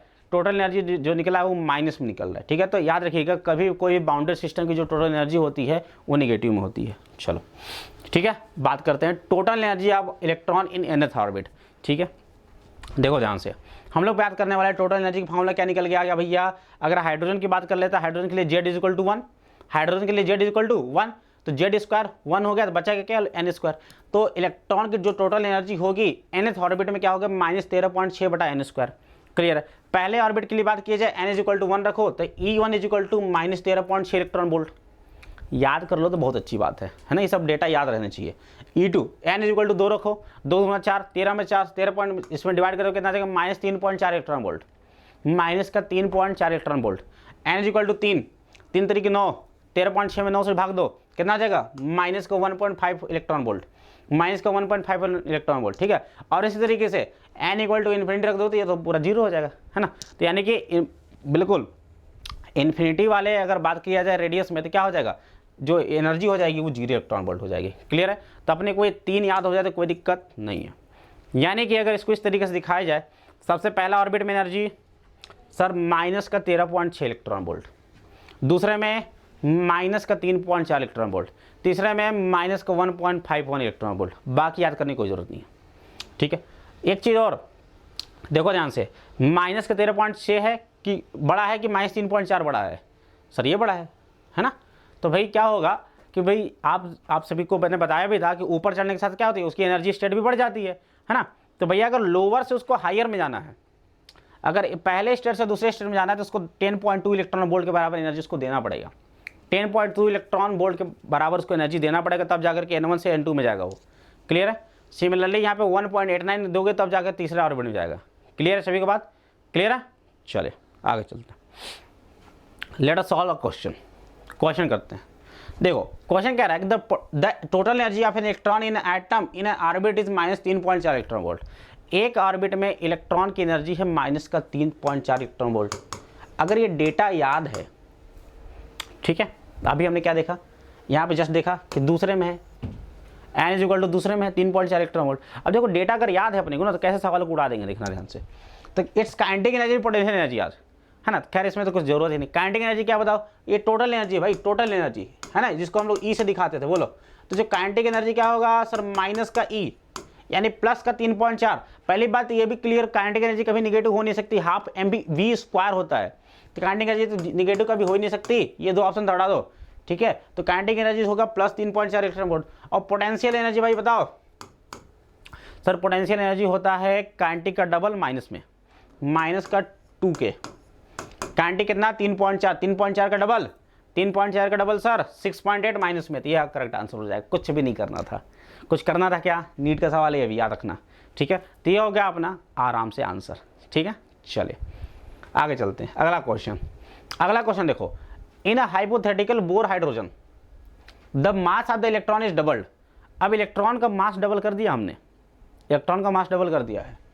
The energy E and the radius r naught of first orbit will be, ठीक है, जहाँ a naught is the Bohr radius, Bohr radius मतलब पहले ऑर्बिट की रेडियस है, ठीक है। तो क्या रहा है कि इलेक्ट्रॉन के मास को आपने डबल कर दिया, तो रिलेशनशिप थोड़ा सा पता होना चाहिए यहाँ पे थोड़ा सा आदमी सोचने में मजबूर हो जाएगा। क्यों कि देखो ध्यान से आप सभी को ये पता ये है कि जो आर होता है वो प्रोपोर्शनल होता है एन स्क्वायर बाई 8 के, सभी को पता है। इसकी वैल्यू तो आप सभी ने याद कर ली 0.53, लेकिन सवाल घुसा दिया यहाँ से, उसने एम पे बात कर लिया, ठीक है। चलो कभी कभी हो जाता है ना। तो आर प्रोपोर्शनल है बच्चों 1/m के, तो R1/R2 क्या हो जाएगा, है ना, R1/R2 क्या हो जाएगा M2/M1, है ना। तो उसने आपने क्या कर दिया, मास को डबल कर दिया, तो रेडियस कितनी हो जाएगी, आधी हो जाएगी, बस सिंपल सी बात है। अगर आपने मास को डबल कर दिया तो रेडियस कितनी हो जाएगी, आधी हो जाएगी, ठीक है। चलो उसके बाद एनर्जी की बात कर लिया जाए। एनर्जी की अगर बात किया जाए तो पहले ऑर्बिट में एनर्जी क्या है बच्चों, देखो अगर एनर्जी देखा जाए तो एनर्जी का फार्मूला ये होता है, इसकी वैल्यू हमने 13.6 निकाला था, ठीक है।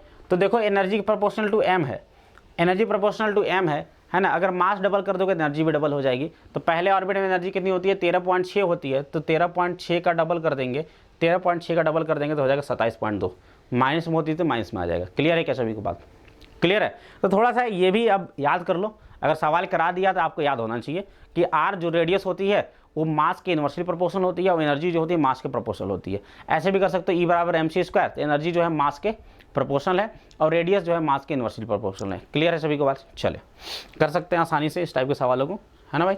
चलो आगे चलते हैं, अगला सवाल।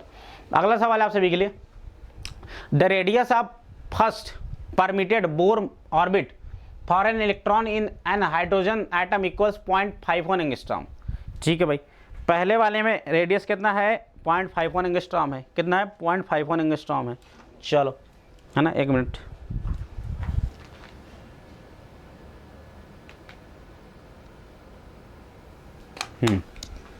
क्या बोल रहा है, इसका रेडियस कितना बच्चों 0.51 एंगस्ट्रॉम दे दिया है। चलो आगे देखते हैं। For an electron in hydrogen atom equal 0.51 angstrom and ground state energy equal -13.6 electron volt, जो कि बिल्कुल सही बात है, ठीक है।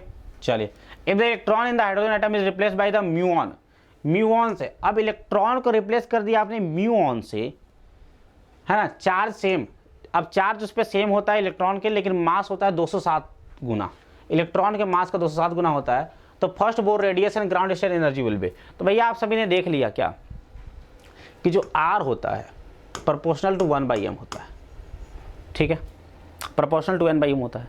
अच्छी बात है सर, ठीक है। यानी कि अगर R1/R2 करोगे तो M2/M1 हो जाएगा। हमसे R2 पूछा है सर, तो R2 क्या आ जाएगा सर, M1/M2 इंटू R1।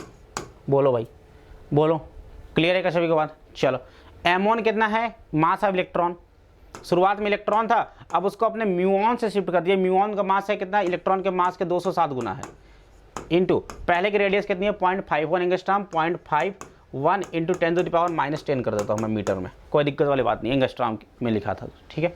चलो काट दो, काट दो। तो 0.51 में 207 से भाग दे दोगे, 0.51 में 207 से भाग दे दोगे तो अपना जो आंसर आ जाएगा, आ जाएगा। क्लियर है। चलो, तो यहाँ से अपना रेडियस निकल जाएगा।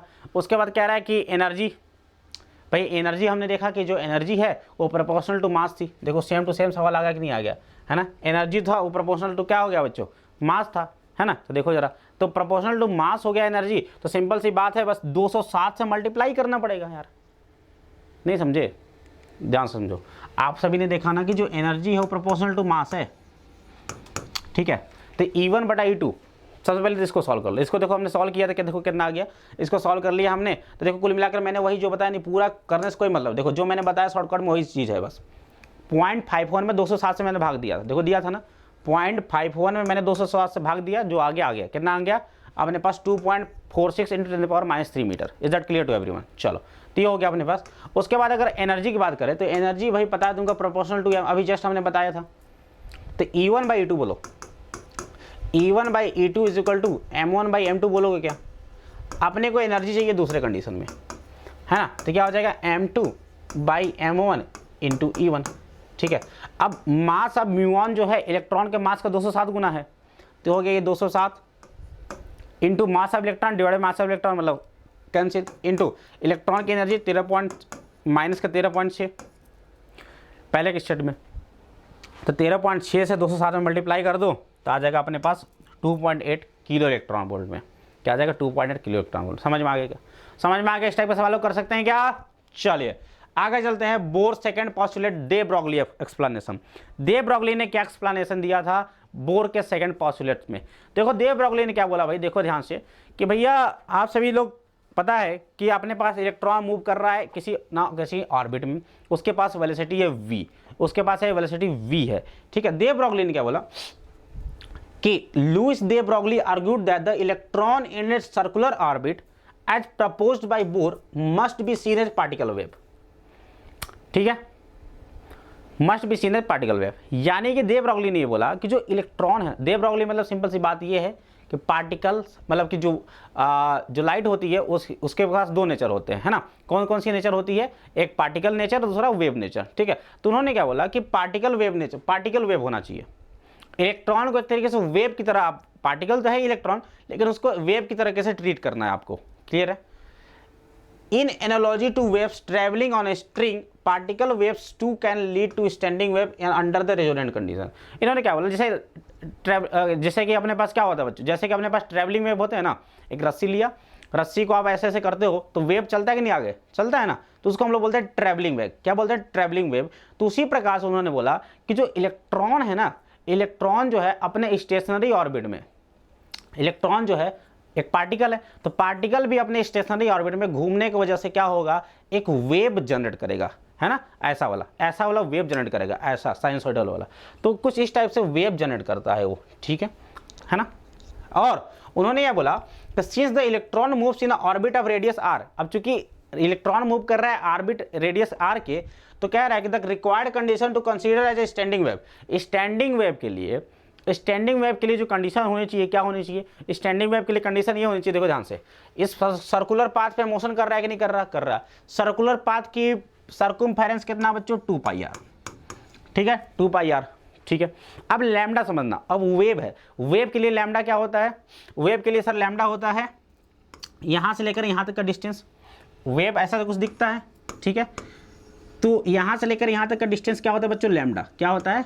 लैम्डा होता है, यही तो होता है ना वेवलेंथ उसका, क्लियर है। तो भैया इस तरीके से अपने पास कितने बन रहे होंगे? n वेवलेंथ मिला करके बनता होगा क्या? 2πr। स्टैंडिंग वेव है, स्टैंडिंग वेव अगर है तो पूरा कंप्लीट सर्कल को बिल्कुल कवर कर देना चाहिए था, बिल्कुल सही बात है सर, है ना। तो स्टैंडिंग वेव की अगर बात किया जाए तो जो 2πr होगा बच्चों, इस तरीके से n, एक लैम्डा, दूसरा लैम्डा, तीसरा लैम्डा, चौथा लैम्डा, पांचवा लैम्डा, इस तरीके से टोटल n लैम्डा के बराबर होगा। यानी जो 2πr होगा that will be equal to n lambda, ठीक है, अच्छी बात है। अब बताओ लैम्डा क्या होगा? तो लैम्डा आप सभी को पता है बच्चों, लैम्डा जो होता है, आपने दे ब्रॉगली इक्वेशन सभी को पता होगा, h/p होता है। दे ब्रॉगली ने रिलेशनशिप बताया था, lambda is equal to h/p, बताया था क्या? बताया था। p is equal to mb, तो h/mb है ना, तो n इंटू h/mb आ गया 2πr is equal to 2πr is equal to nh/mb, है ना। अच्छा, इसको 2π को नीचे ले जाओ जरा, mb को उधर ले जाओ, तो mvr is equal to nh/2π। क्या यही था बोर का सेकंड पोस्टुलेट? क्या यही था बोर का second postulate? L is equal to nh/2π था क्या? mvr is equal to nh/2π, याद करो था क्या, है ना। तो दे ब्रॉगली ने एक्सप्लेन कर दिया बोर के सेकंड पोस्टुलेट को, समझ में आ गया क्या? उन्होंने क्या बोला कि जो इलेक्ट्रॉन है ना, जो पार्टिकल है इलेक्ट्रॉन, वो अगर मोशन कर रहा है तो भैया वो स्टैंडिंग वेव जनरेट कर रहा है। क्या जनरेट कर रहा है? स्टैंडिंग वेव जनरेट कर रहा है। और स्टैंडिंग अगर वेव है ना, तो उसकी जो सर्कमफेरेंस 2πr है वो n लैम्डा के बराबर होनी चाहिए। और लैम्डा को दे ब्रॉगली ने अपने वाले वैल्यू रख दिया, कौन सा? h/mb वाला वैल्यू रख दिया। तो यही तो हो गया अपना, है ना। तो इससे क्या समझे आप? इससे मतलब आप ये समझ गए भाई, है ना। चूंकि अब क्या है, देखो दे ब्रॉगली ने क्या बोला था, अरे सॉरी, वाह क्या नाम था, बोर ने क्या बोला था कि इलेक्ट्रॉन जो मूव करते हैं ऑर्बिट में, वो मूव करते हैं बिना एनर्जी के लॉस के। उन्होंने तो ये तो नहीं बताया क्यों लॉस क्यों नहीं है एनर्जी का, तो उसको एक्सप्लेन कर दिया किसने? दे ब्रॉगली ने एक्सप्लेन कर दिया। कैसे? दे ब्रॉगली ने देखो क्या बोला कि electrons revolving in their orbit behave like stationary wave. Electron जो कि ऑर्बिट में मूव कर रहे हैं ना, they behave like stationary wave. अब स्टेशनरी वेव मतलब रुका हुआ वेव, अब वेव आगे जा ही नहीं रहा है, वेलोसिटी है ही नहीं, तो क्या एनर्जी लॉस होगा? नहीं होगा, है ना। तो energy is not dissipated by the stationary wave, है ना। तो स्टेशनरी वेव के द्वारा एनर्जी डिसिपेट नहीं होती है, hence they are stable in those orbits, इसलिए वो इलेक्ट्रॉन उन ऑर्बिट में क्या होते हैं? स्टेबल होते हैं। समझ में आ गया क्या? तो दे ब्रॉगली ने इस तरीके से कुछ एक्सप्लेन किया था, किसको एक्सप्लेन किया था? हमारा बोर का सेकंड पोस्टुलेट को। मजा आया कि नहीं आया? आ गया क्या? चलिए आगे चलते हैं हम लोग एक क्वेश्चन पे। आसान सा क्वेश्चन देखो, कह रहा है कि consider an electron in nth orbit of hydrogen atom in the Bohr model, the circumference 2πr of the orbit can be express is equal to n lambda, है ना। n lambda is the correct answer. This is the de Broglie explanation. NEET का question है, बहुत पुराना। आगे चलते हैं, 1990 का क्वेश्चन था। स्पेक्ट्रम की बात करते हैं। अब बात करते हैं हम लोग अपना क्या है बच्चों, स्पेक्ट्रम की बात कर लेते हैं। चलिए स्पेक्ट्रम क्या होता है? ठीक है, स्पेक्ट्रम होता है बच्चों, स्पेक्ट्रम जो होता है ना, क्या होता है कि जो वेवलेंथ है उनको एक पर्टिकुलर ऑर्डर में सजा दो तो उसको बोलते हैं स्पेक्ट्रम। तो spectrum is defined as the characteristics wavelength of electromagnetic radiation और a portion of there of that is emitted और एब्जॉर्ब्ड बाय एन ऑब्जेक्ट और सब्सटेंस, एटम और मॉलिक्यूल। तो स्पेक्ट्रम जो होता है बच्चों, स्पेक्ट्रम क्या होता है? कैरेक्टरिस्टिक्स वेवलेंथ्स का आप एक पर्टिकुलर ऑर्डर में सजा देने पे जो आपको पैटर्न प्राप्त होगा उसको बोलेंगे स्पेक्ट्रम। ठीक है, जैसे कि लाइट, अगर व्हाइट लाइट जब प्रिज्म से गुजरती है तो 7 कलर में बढ़ जाती थी, वो भी स्पेक्ट्रम है। जो मैं बोल रहा हूं उससे भी एनर्जी निकल रही होगी, तो उसके भी डिफरेंट वेवलेंथ है, उसको भी सजा दो तो वो भी क्या हो जाएगा बच्चों? That will also be spectrum, वो भी स्पेक्ट्रम हो जाएगा। एटम्स क्या करते हैं? इलेक्ट्रॉन्स को ग्रहण मतलब एनर्जी ग्रहण करके, एनर्जी एब्जॉर्ब करके क्या करते हैं? दूसरे ऑर्बिट में मूव कर जाते हैं, है ना। तो क्या होगा? वो भी स्पेक्ट्रम होगा। जो एनर्जी होगा वो भी स्पेक्ट्रम होगा। अगर इलेक्ट्रॉन को एनर्जी अगर हाइयर एनर्जी लोअर एनर्जी में आ रहा है तो भी एनर्जी जो लॉस होगा वो भी क्या होगा? स्पेक्ट्रम होगा, स्पेक्ट्रम के रूप में होगा। जो भी एनर्जी को वेवलेंथ में सजा दो स्पेक्ट्रम मिल जाएगा। क्लियर है? तो स्पेक्ट्रम हर जगह अवेलेबल है भाई। ठीक है, चलिए तो स्पेक्ट्रम अपने पास 2 टाइप का होता है बच्चों, इमिशन का, दूसरा एब्जॉर्प्शन का। इमिशन मतलब जब इमिशन होता है, एब्जॉर्प्शन मतलब जब एब्जॉर्प्शन होता है। तो इमिशन की बात किया जाए तो spectrum of radiation emitted bye substance, जब एक सब्सटेंस रेडिएशन को इमिट करता है, निकालता है, रेडिएशन को निकालता है ना, तो कौन सा स्पेक्ट्रम बनता है? तो भैया अपने पास एक कॉन्टिन्यूस मिल सकता है, लाइन स्पेक्ट्रम भी मिल सकता है, बैंड भी मिल सकता है। चलिए देखते हैं क्या होता है ये। तो सबसे पहला बात करते हैं कॉन्टिन्यूस स्पेक्ट्रम की। एग्जांपल है इसका, आपका जब व्हाइट लाइट को जब आप प्रिज्म से गुजारते हैं तो अपने को एक कॉन्टिन्यूस पैटर्न देखने को मिलता है। इन पैटर्न में आप डिफ्रेंशिएट नहीं कर सकते हो कि भैया 600 एंगस्ट्रॉम वाला कहाँ है, 700 एंगस्ट्रॉम वाला कहाँ है। मतलब कि कुल मिलाकर ये है कि 2 कलरों के बीच में आप ये नहीं बता सकते हो, मतलब कि इनकी बाउंड्री लाइन को। क्लियर है? तो this emission spectrum consist of continuum of wavelength without any gap और डिसकंटिन्यूटी। इनके बीच में कोई भी गैप नहीं दिखेगा, बिल्कुल एक कलर खत्म नहीं हुआ कि दूसरा कलर शुरू हो जाएगा। क्लियर है? दूसरा वेवलेंथ शुरू हो जाएगा, है ना। इसीलिए देखो 4000 से 8000 एंगस्ट्रॉम बोला जाता है ना विजिबल लाइट। 4000 से 8000 एंगस्ट्रॉम विजिबल लाइट बोलते हैं कि नहीं बोलते हैं? सर बोलते हैं। ठीक है, चलो अब ये जनरली सॉलिड और लिक्विड ऐसा स्पेक्ट्रम दिखाते हैं।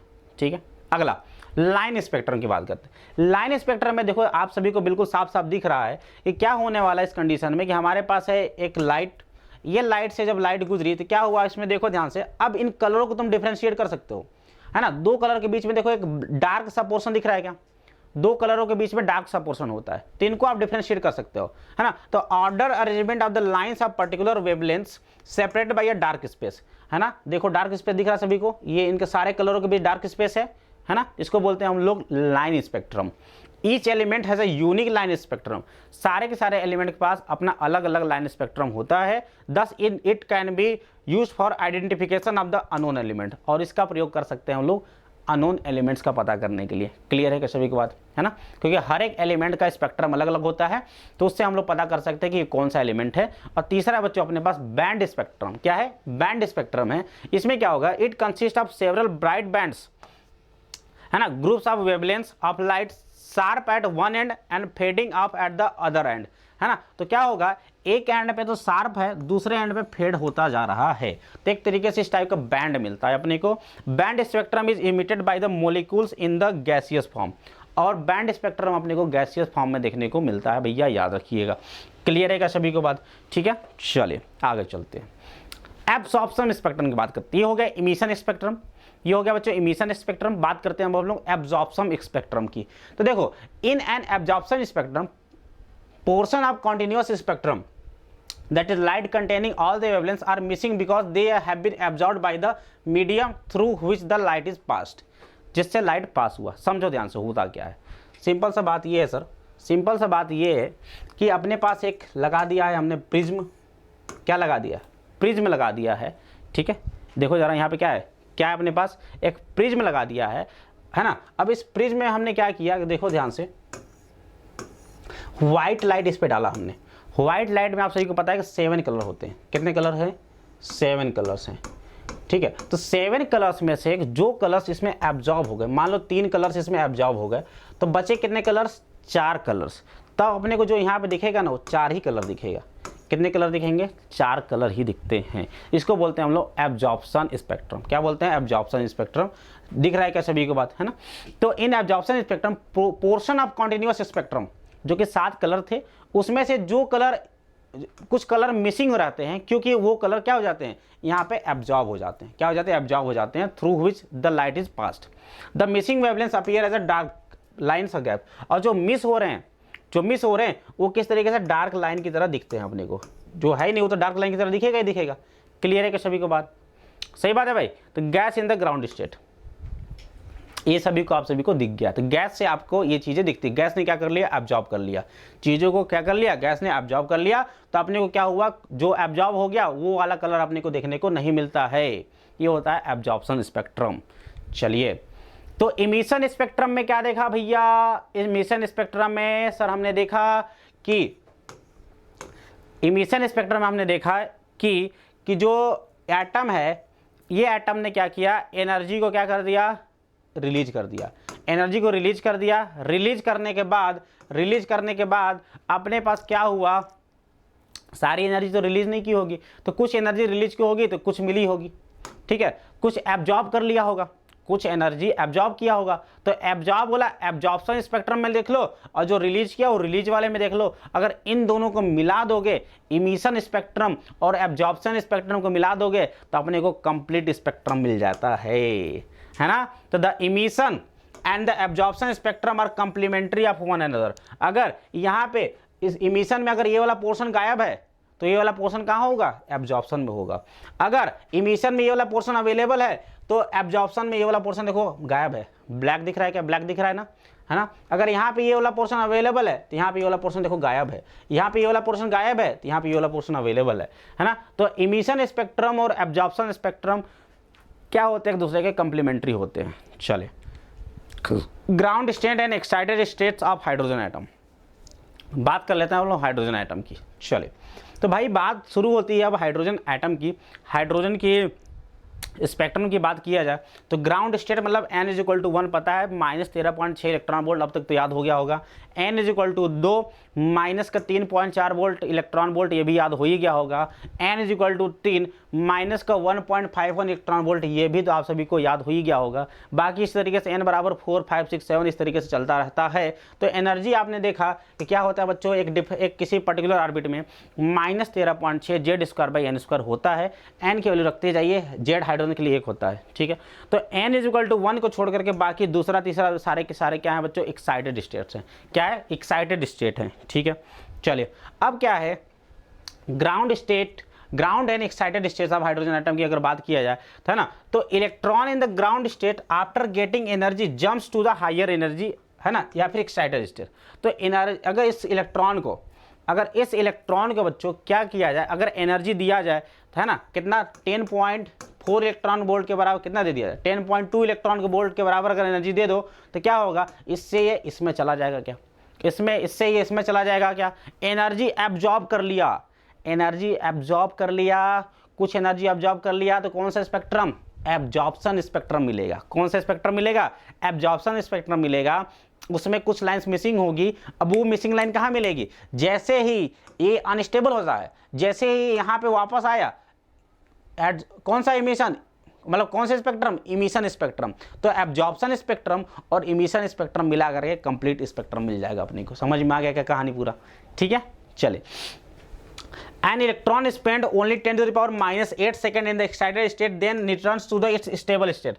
और इलेक्ट्रॉन को जैसे ही आपने एनर्जी दिया 10.2 इलेक्ट्रॉन वोल्ट की एनर्जी दिया, इसमें पहुंच गया, इसमें बस जाएगा शकल दिखा के वापस तुरंत 10.-8 सेकेंड रखता है वहाँ पे, उसके बाद फिर से वापस आ जाता है। तो भैया अगर फिर से अगर वापस आया तो क्या फिर से एनर्जी रिलीज नहीं करेगा, उसमें कौन सा स्पेक्ट्रम प्राप्त होगा, इमिशन स्पेक्ट्रम प्राप्त होगा। समझ में आ गया क्या, है ना, क्लियर है। और कितना एनर्जी इमिट करेगा, तो जितना भैया तुमने दिया था, यानी कि इन दोनों के बीच का जो गैप है उतनी एनर्जी इमिट कर देगा।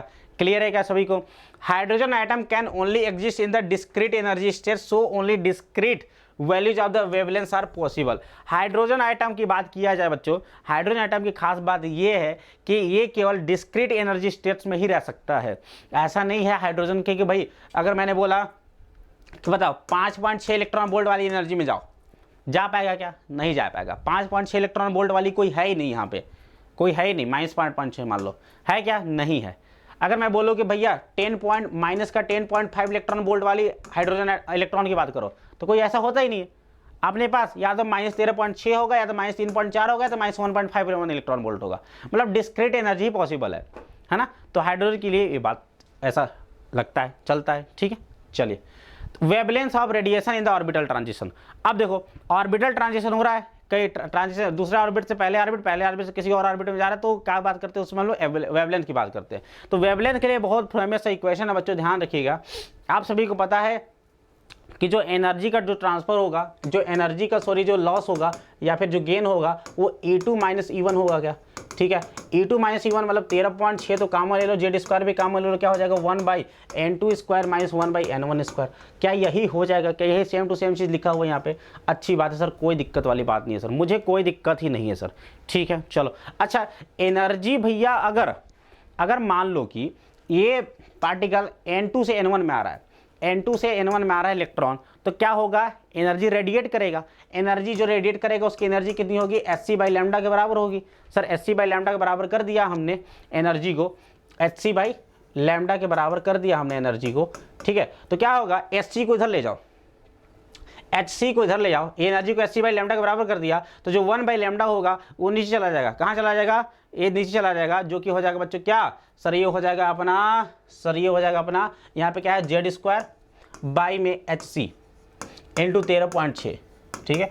और इसको मिला करके हम लोग कहते हैं बच्चों रिडबर्ग कांस्टेंट कहते हैं। R इक्वल टू होता है रिडबर्ग कांस्टेंट, यानी कि 1/λ इक्वल टू होता है 1/λ equal to RZ² N2² - N1², या फिर N² - M², कोई भी कर दो, कोई दिक्कत नहीं है। पहला दूसरा ऑर्बिट माइनस पहला ऑर्बिट, ठीक है। चलिए, याद हो गया क्या, ये बहुत इंपॉर्टेंट है, बहुत important. 1/λ equal to RZ² 1/N2² - 1/N1², या फिर 1/N² - 1/M², कोई दिक्कत वाली बात नहीं, याद हो गया। बोलो भाई, 1/λ is equal to RZ²। R क्या है, रिडबर्ग कांस्टेंट है। रिडबर्ग कांस्टेंट की वैल्यू याद करने की कोई जरूरत नहीं है आपको, ये आपको एग्जाम में दिया रहेगा, है ना। लेकिन बोर्ड के लिए याद कर लेना, बोर्ड वाले कुछ भी कर सकते हैं, ठीक है। तो ये याद कर लेना बोर्ड के लिए, 1.097 × 10⁻⁻7 क्या होता है, मीटर इनवर्स होता है, ठीक है। याद कर लेंगे, क्या कर लेंगे सभी लोग। चले, तो 1/λ is equal to RZ² 1/N2² - 1/N1² याद रहेगा क्या, है ना। यानी कि क्या समझे तुम, यानी कि सर मैं ये समझ गया कि सर N2 से N1 में आया, N2 से N1 में आया, है ना। तो जो भी एनर्जी लॉस होगा तो उस एनर्जी में कितना लैम्डा मिलेगा, मतलब जो एनर्जी लॉस हुई, जो फोटॉन निकला, उस फोटॉन का वेवलेंथ कितना है, फोटॉन का वेवलेंथ कितना है, वो कितना हो जाएगा, 1/λ से निकाल लेंगे। क्लियर है क्या। चलिए क्वेश्चन करते हैं हम लोग। क्वेश्चन क्या करते हैं, कह रहा है कि एक hydrogen atom in the ground state absorb an energy of 10.2 electron volt. 10.2 electron volt की एनर्जी ऑब्जॉर्व कर रहा है, मतलब सीधे तुमको सीधे दिख गया क्या, कहाँ पहुंच जाएगा, दूसरे में पहुंच जाएगा। 10.2 याद आ रहा है ना। चलो, the change in angular momentum, तो एंगुलर मोमेंटम में चेंज बता दो भैया, बता दोगे क्या, नहीं बता पाओगे। देखो भाई ये सिंपल सा कहानी है। ये तुमको पता है -13.6 होता है, ये तुमको पता है -3.4 होता है, इसके बीच का गैप कितना होता है 10.2 इलेक्ट्रॉन वोल्ट। यानी कि अगर 10.2 इलेक्ट्रॉन वोल्ट मिल रहा है मतलब ये n1 n इजिकल टू 1 से n इजिकल टू 2 में क्या होगा, क्या बोलते हो, n इजिकल टू 1 से n इजिकल टू 2 में क्या होगा, एंगुलर मोमेंटम बोर के मॉडल से NH/2 ठीक है, NH/2 change in angular momentum L2 - L1 क्या हो जाएगा, तो सर क्या हो जाएगा 2H - 1H यानी कि H/2 क्या हो जाएगा भाई H/2 है ना। H और 2 की वैल्यू रख दो, आंसर आ जाएगा। H की वैल्यू 6.625 10 to the power -34 और 2 की वैल्यू सभी को पता है, रख देंगे, आंसर आ जाएगा क्या, आ जाएगा क्या। बहुत आसान सा सवाल था। अगर आप सभी को पता है कि 10.2 इलेक्ट्रॉन वोल्ट मतलब N1 से N2 में क्या होगा, तो है ना, समझ में आ गया क्या, क्लियर है क्या सभी को, है ना। तो क्या हो गया H/2 के बराबर हो गया, H/2 की वैल्यू सभी को पता है, कर देंगे यार, बहुत आसान सा सवाल था भाई।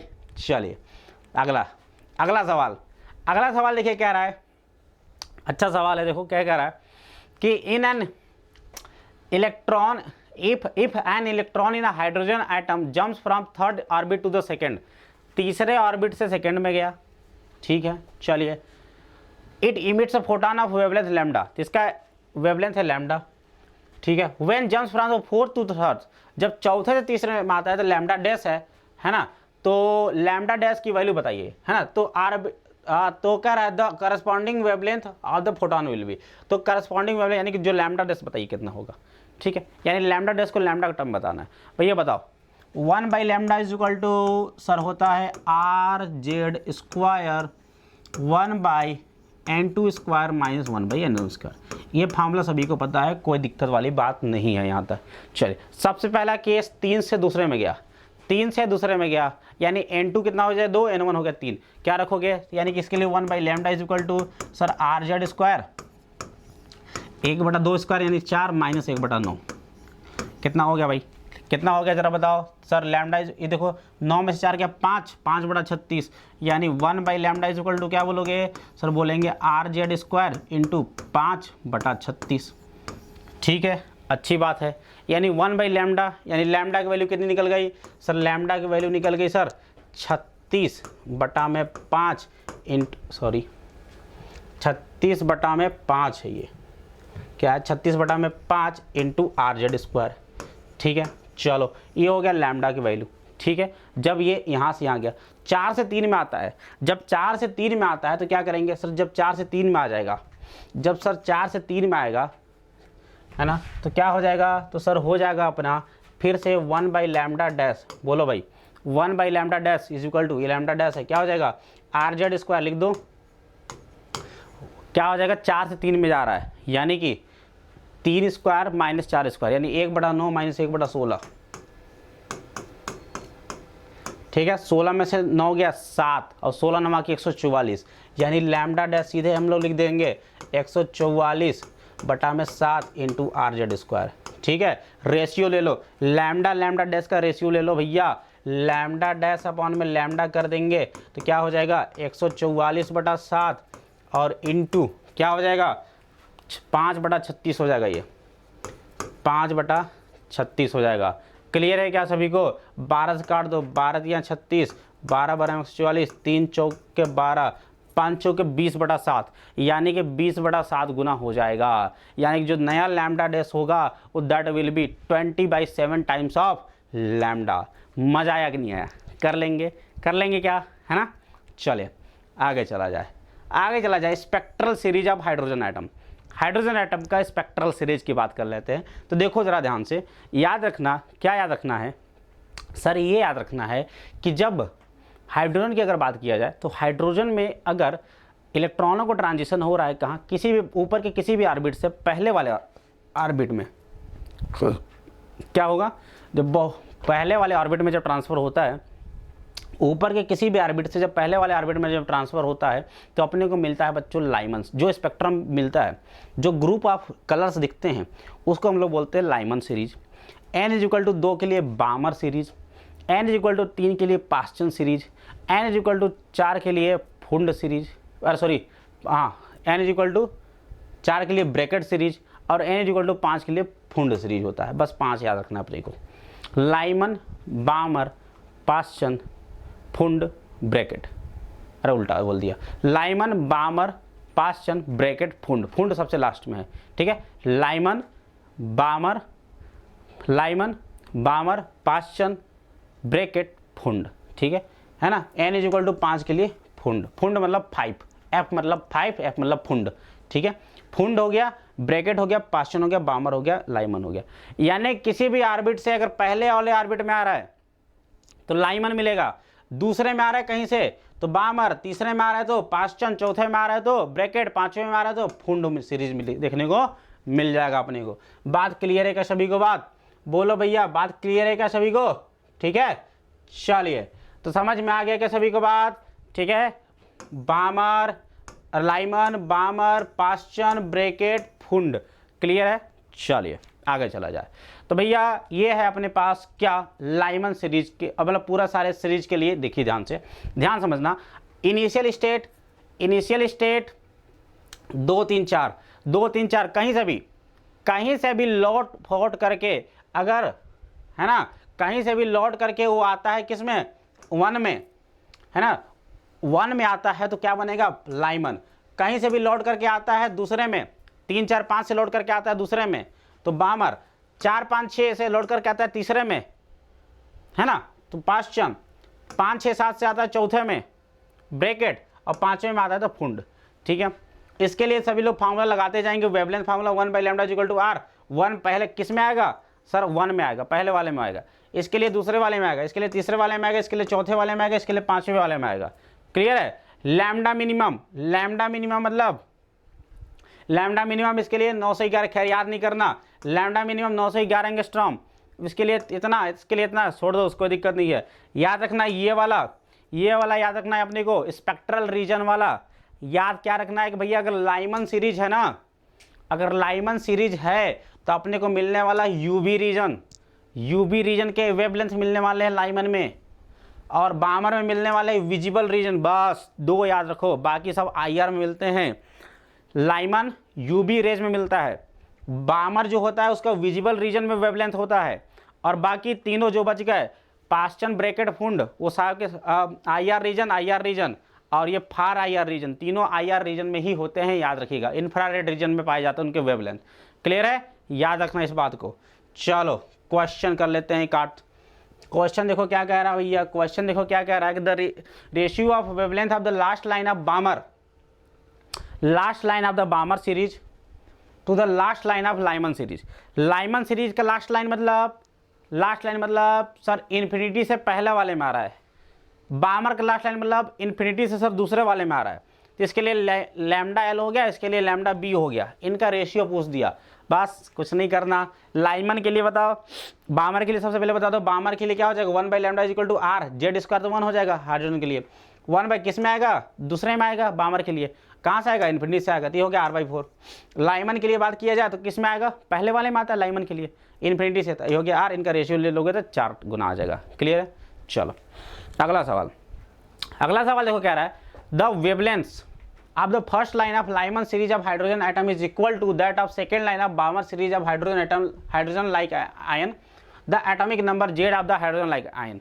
ठीक है, तो कह रहा है कि लाइमन सीरीज जो है उसका पहला लाइन है ना, क्या कह रहा है, wavelength of the first line of Lyman series, Lyman series का फर्स्ट लाइन का वेवलेंथ जो है बामर सीरीज के सेकेंड लाइन के बराबर है हाइड्रोजन लाइक एटम के लिए, क्लियर है। तो कह रहा है उस हाइड्रोजन लाइक एटम जो है उसका परमाणु क्रमांक बताओ, Z बताओ। तो देखो ध्यान से भाई, अपने को पता है 1/λ equal to RZ² NF² minus NI², मतलब N2² माइनस N1²। चलो अब देखो केस 1 में क्या है कि first line of Lyman series का पहला लाइन कहाँ होगा, अरे भाई लाइमन सीरीज मतलब सर ये हो गया N2, ये हो गया N1, है ना, ये हो गया N3।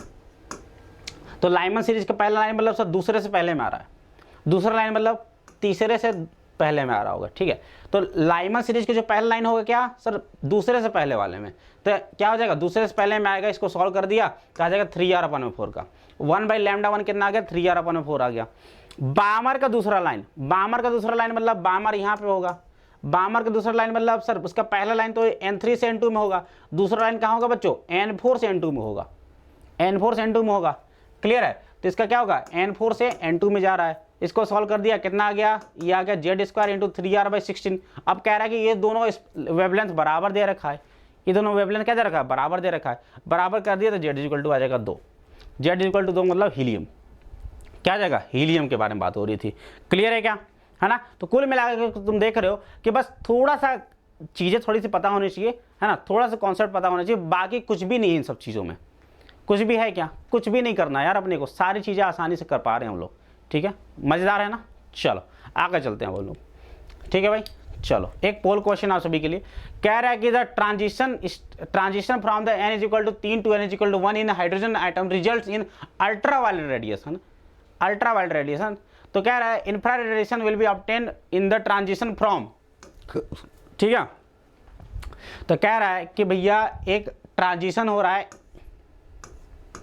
N=3 से N=1 में, ये 3 हो गया, ये 2 हो गया 1, तो तीसरे से 1 में ट्रांजिशन हुआ तो अपने को मिल रहा है UV। क्या मिल रहा है, UV, यानी कि लाइमर सीरीज वाली बात हो रही थी। चलो उसके बाद कह रहा है कि infrared radiation will be obtain in the transition from. तो इंफ्रारेड कब मिलता है, इंफ्रारेड कब मिलता है सर, क्या इंफ्रारेड बामर में मिलता है, नहीं, इंफ्रारेड सर मिलता है अपने को किसमें, पाश्चन में मिलता है ना, मतलब बामर के आगे वाले में मिलता है ना, यानी कि 4 से 3 में मिलेगा। क्या बोलते हो, 4 से 3 में मिलेगा, मतलब कि 1 और 1 में क्या मिलता है, इसमें 1 में UV मिलता है, दूसरे में क्या मिलता है अपने को सब, दूसरे में अपने को मिलता है वो विजिबल, है ना। अब बाकी में मिलता है क्या अपने को, इंफ्रारेड मिलता है, यानी कि पहला और दूसरा इसमें तो मिलेगा ही नहीं, तो आंसर क्या हो जाएगा, चौथा से तीसरा में। ठीक है ना, आसान सा सवाल। चलो अगला सवाल, अगला सवाल देखिए, कह रहा है hydrogen atom in ground state is excited by a radiation of energy 12.75 electron volt. तो hydrogen atom in ground state is excited by इतना एनर्जी इसको दिया जाता है। भैया ग्राउंड स्टेट में था, N1 में था, इसके पास शुरुआत में एनर्जी थी 13.6 इलेक्ट्रॉन वोल्ट, है ना। आपने क्या दे दिया, आपने इसको दे दिया भैया कितना, 12.75 एनर्जी दे दिया। 13.6 में आपने 12.5 इलेक्ट्रॉन वोल्ट अगर आपने एनर्जी दे दिया, तो आपको लगता नहीं है कि ये लगभग 1 पॉइंट कितना हो जाएगा, घटा दो कितना हो जाएगा, ये हो जाएगा 1, यानी 1.1 माइनस का 1.1 एनर्जी स्टेट आ गया, कितना आ गया, 1.1 एनर्जी स्टेट आ गया। तो find the number of spectral lines in the resulting emission spectrum. तो सबसे पहले तो ये पता करना पड़ेगा तुमको कि कहाँ से कहाँ गया, ये कहाँ से कहाँ गया। ठीक है भाई, तो देखो ध्यान से, सबसे पहले तो ये बताओ, जरा ध्यान से समझो कि if an electron is excited from ground state to nth state, the number of spectral lines in emission is given by n into n minus 1/2। Simple permutation combination है। सिंपल सी बात ये है कि जैसे मान लो अगर देखा जाए कि अगर ये देखो ध्यान से, अगर ये यहाँ से इसमें गया कितने लाइन्स, एक लाइन्स, है ना। अगर ये यहाँ से, अगर ये यहाँ से गया तो एक लाइन, ये दूसरा लाइन ये हो गया। क्लियर है क्या सभी को, है ना। तो अगर ये n इज इक्वल टू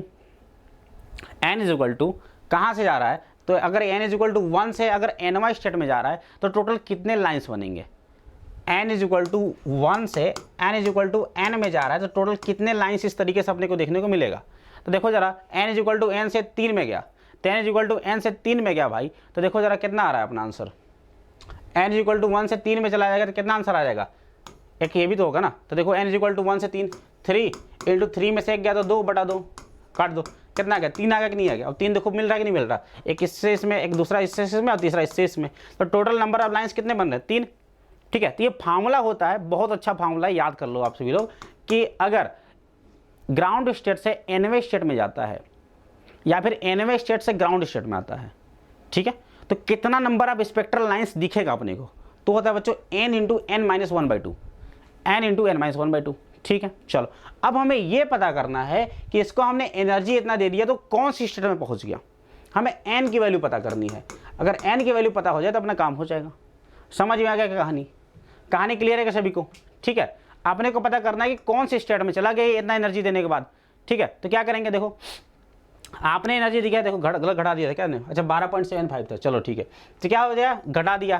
तो अगर आपने घटा दिया बच्चों तो 13 पॉइंट, देखो शुरुआत में ग्राउंड स्टेट में एनर्जी कितनी होती है उसके पास, सर ग्राउंड स्टेट में एनर्जी होती है -13.6 इलेक्ट्रॉन वोल्ट। आपने दे दिया उसको 12.75 इलेक्ट्रॉन वोल्ट दे दिया, तो उसके पास एनर्जी कितनी हो गई, माइनस का 0.85 इलेक्ट्रॉन वोल्ट। अब माइनस का 0.85 इलेक्ट्रॉन वोल्ट कौन सा होता है? तो n इक्वल टू देखो इसमें n इक्वल टू 4 में होता है। किस में होता है? n इक्वल टू 4 में होता है ना। अरे इतने मतलब इतनी एनर्जी कहाँ होती है? चौथे में, यानी चौथे में चला गया होगा वो। तो भैया n की वैल्यू होगी 4, तो 4 इंटू 4 माइनस 1 यानी कि 3/2, तो कितना हो गया? 6। यानी total number of spectral lines कितने बनेंगे? 6 बनेंगे। गिन के देख भी सकते हो, गिन के देखो जरा, 1 2 3 4 5 6, दिख गया क्या? दिख गया? कर लेंगे आसानी से सवालों को भाई, है ना। आसान सा सवाल था, थोड़ा सा मैंने फार्मूला इसमें बता दिया क्या यूज़ होने वाला है, तो यहाँ तक आप सभी लोग कर पाओगे क्या? कर लगे?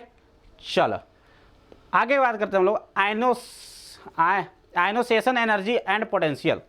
आयनोसेशन एनर्जी एंड पोटेंशियल। आयनोसेशन और पोटेंशियल क्या होता है? देखो ध्यान से। तो आयनोसेशन एनर्जी होता है बच्चों की minimum energy required to excite an electron from particular energy level to n equal to infinity level. ठीक है, तो आयनोसिएशन एनर्जी ये होता है कि एक इलेक्ट्रॉन, मतलब जो इलेक्ट्रॉन है उसको मिनिमम कितना एनर्जी दे दिया जाए, मिनिमम कितना एनर्जी दे दिया जाए कि वो परमानेंटली इलेक्ट्रॉन जो है बाहर चला जाए एटम से, मतलब इलेक्ट्रॉन त्याग दे वो एटम। सिंपल सी बात ये है, वो होती है उसकी आयनोसिएशन एनर्जी। समझ में आ गया? जैसे कि एक इलेक्ट्रॉन, मतलब एक हाइड्रोजन लाइक एटम है, उसको भैया कितना मिनिमम एनर्जी दे दिया जाए कि वो जो इलेक्ट्रॉन है ना वो त्याग दे, मतलब उससे निकल ही जाए बाहर, n इक्वल टू इन्फिनिटी पे चला जाए। बस ये होता है, ये होता है उसका आयनोसिएशन एनर्जी। और जो कि क्या हो जाएगा बच्चों, है ना, जो कि क्या हो जाएगा? तो भैया अब फार्मूला निकाल लोगे, इन्फिनिटी में चला जाए कहाँ से? En से। तो सिंपल सी बात है, वो हो जाएगा 13.6 इंटू Z²/n² हो जाएगा। क्लियर है? सिंपल सी बात ये है कि अगर भैया क्या होगा कि अगर आप n1 में है, पहले वाले अगर ऑर्बिट में है, तो उसको 13.6 इलेक्ट्रॉन वोल्ट के आसपास अगर एनर्जी दे देते हो, 13.6 इलेक्ट्रॉन वोल्ट के आसपास अगर एनर्जी दे देते हो, तो पूरा इलेक्ट्रॉन त्याग देगा वो, मतलब इलेक्ट्रॉन जो है चला जाएगा, परमानेंटली छोड़ करके चला जाएगा। क्लियर है? वो हो गया आयनोसिएशन एनर्जी, है ना। और एनर्जी में अगर आप डिवाइड कर देते हो उसके चार्ज से, तो अपना निकल जाएगा बच्चों क्या? उसका आयनोसिएशन पोटेंशियल।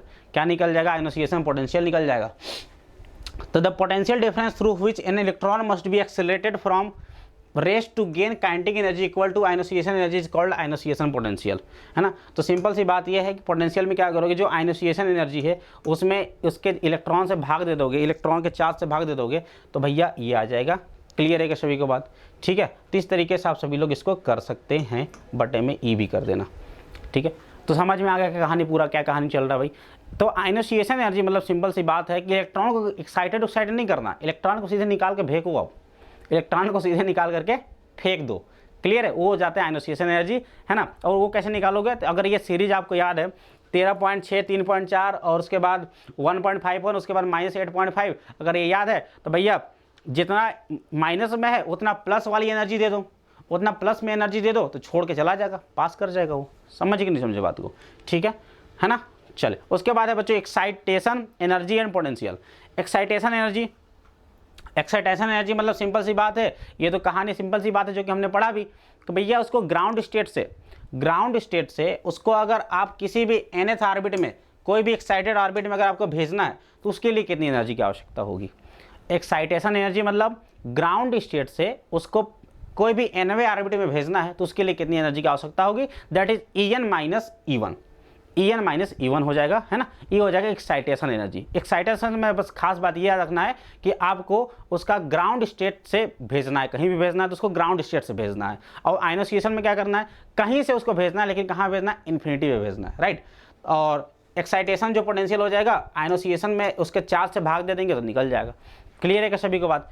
ठीक है, चलो बाइंडिंग एनर्जी की बात कर लेते हैं अपना। बाइंडिंग एनर्जी क्या होता है भाई? बाइंडिंग एनर्जी देखो क्या होता है कि binding energy of the system is defined as the minimum energy needed to separate its constituent to large distance. मतलब सिंपल सी बात ये है कि बाइंडिंग एनर्जी मतलब ये है भैया कि आपको क्या करना है सर, आपको ये करना है कि उस पर्टिकुलर एटम्स को बिल्कुल तोड़ दो, जो भी उसका कॉन्फ़िगरेशन है बिल्कुल तोड़ दो। उसके लिए जो एनर्जी की आवश्यकता है उसको हम लोग बोलते हैं क्या सर? Binding energy. देखो जरा हमने क्या किया, यहाँ पे बाइंडिंग एनर्जी ऐसा भी, इसका उल्टा भी हो जाएगा कि दो दूर एटम को, मतलब दो, एक नाभिक अलग है, इलेक्ट्रॉन अलग है, उनको नज़दीक लाने में नज़दीक लाने में जो एनर्जी की आवश्यकता है, नज़दीक ला करके एक एटम बनाने के लिए जो एनर्जी की आवश्यकता है वो भी बाइंडिंग एनर्जी हो जाएगी। या फिर एक एटम को उसके न्यूक्लियस और इलेक्ट्रॉनों से सेपरेट करने के लिए जो एनर्जी की आवश्यकता है वो भी बाइंडिंग एनर्जी हो जाएगी। क्लियर है क्या? सिंपल सी बात, समझ में आ गया क्या? चलिए, तो दिस में also be defined as the energy released when its constituents are brought from infinity to the system, है ना। जब इसके कॉन्स्टिट्यूएंट न्यूक्लियस और इलेक्ट्रॉन को जब आप नज़दीक ला देते हो तो जब एक एटम बन गया, एटम बन जाएगा तो क्या होगा, एनर्जी रिलीज होगी, और यही एनर्जी होगी बच्चों binding energy. Atomic binding energy यही होती है ना। तो बाइंडिंग एनर्जी या तो इसको ब्रेक करके बिल्कुल दूर दूर फैला देने के लिए जो एनर्जी की आवश्यकता है, या फिर दूर दूर रखे हुए चीज़ों को जोड़ करके एक एटम बनाने के लिए जो एनर्जी की आवश्यकता है, that is our binding energy, है ना। तो the binding energy of hydrogen atom in ground state is 13.6 electron volt. Simple सी बात है, इलेक्ट्रॉन का इनिशिएशन पोटेंशियल कितना, 13.6, है ना, 13.6। तो 13.6 से उसको अगर आप फेंक देते हो, 13.6 से अगर एनर्जी दे देते हो तो इलेक्ट्रॉन निकल के चला जाता है, तो बचता क्या उसके पास, केवल न्यूक्लियस बचता है। तो एटम बिल्कुल अलग अलग हो गए कि नहीं हो गए, हो गए ना। चले, तो हाइड्रोजन के लिए 13.6 इलेक्ट्रॉन वोल्ट के बराबर होता है इसका एनर्जी, ठीक है। चले, इस पे है क्वेश्चन, कह रहा है कि the ground state energy of hydrogen atom is -13.6 electron volt. The energy needed to ionize hydrogen atom from its second excited state, इसके सेकेंड स्टेट, है ना, the energy needed to ionize hydrogen atom from its second excited state, इसके second excited state से इसको ionise करने के लिए कितनी एनर्जी की आवश्यकता होगी। देखो भाई ध्यान से देखो, second excited corresponding needs to n is equal to 3, second excited state मतलब देखो n is equal to 1, n is equal to 2, n is equal to 3, n is equal to 1, n is equal to 2, n is equal to 3। भैया n is equal to 3 मतलब दूसरा excited state, n is equal to 2 मतलब ये पहला excited state है, ये तो ground state है, ये पहला एक्साइटेड स्टेट, ये दूसरा एक्साइटेड स्टेट, दूसरा एक्साइटेड स्टेट मतलब n इज इक्वल टू 3।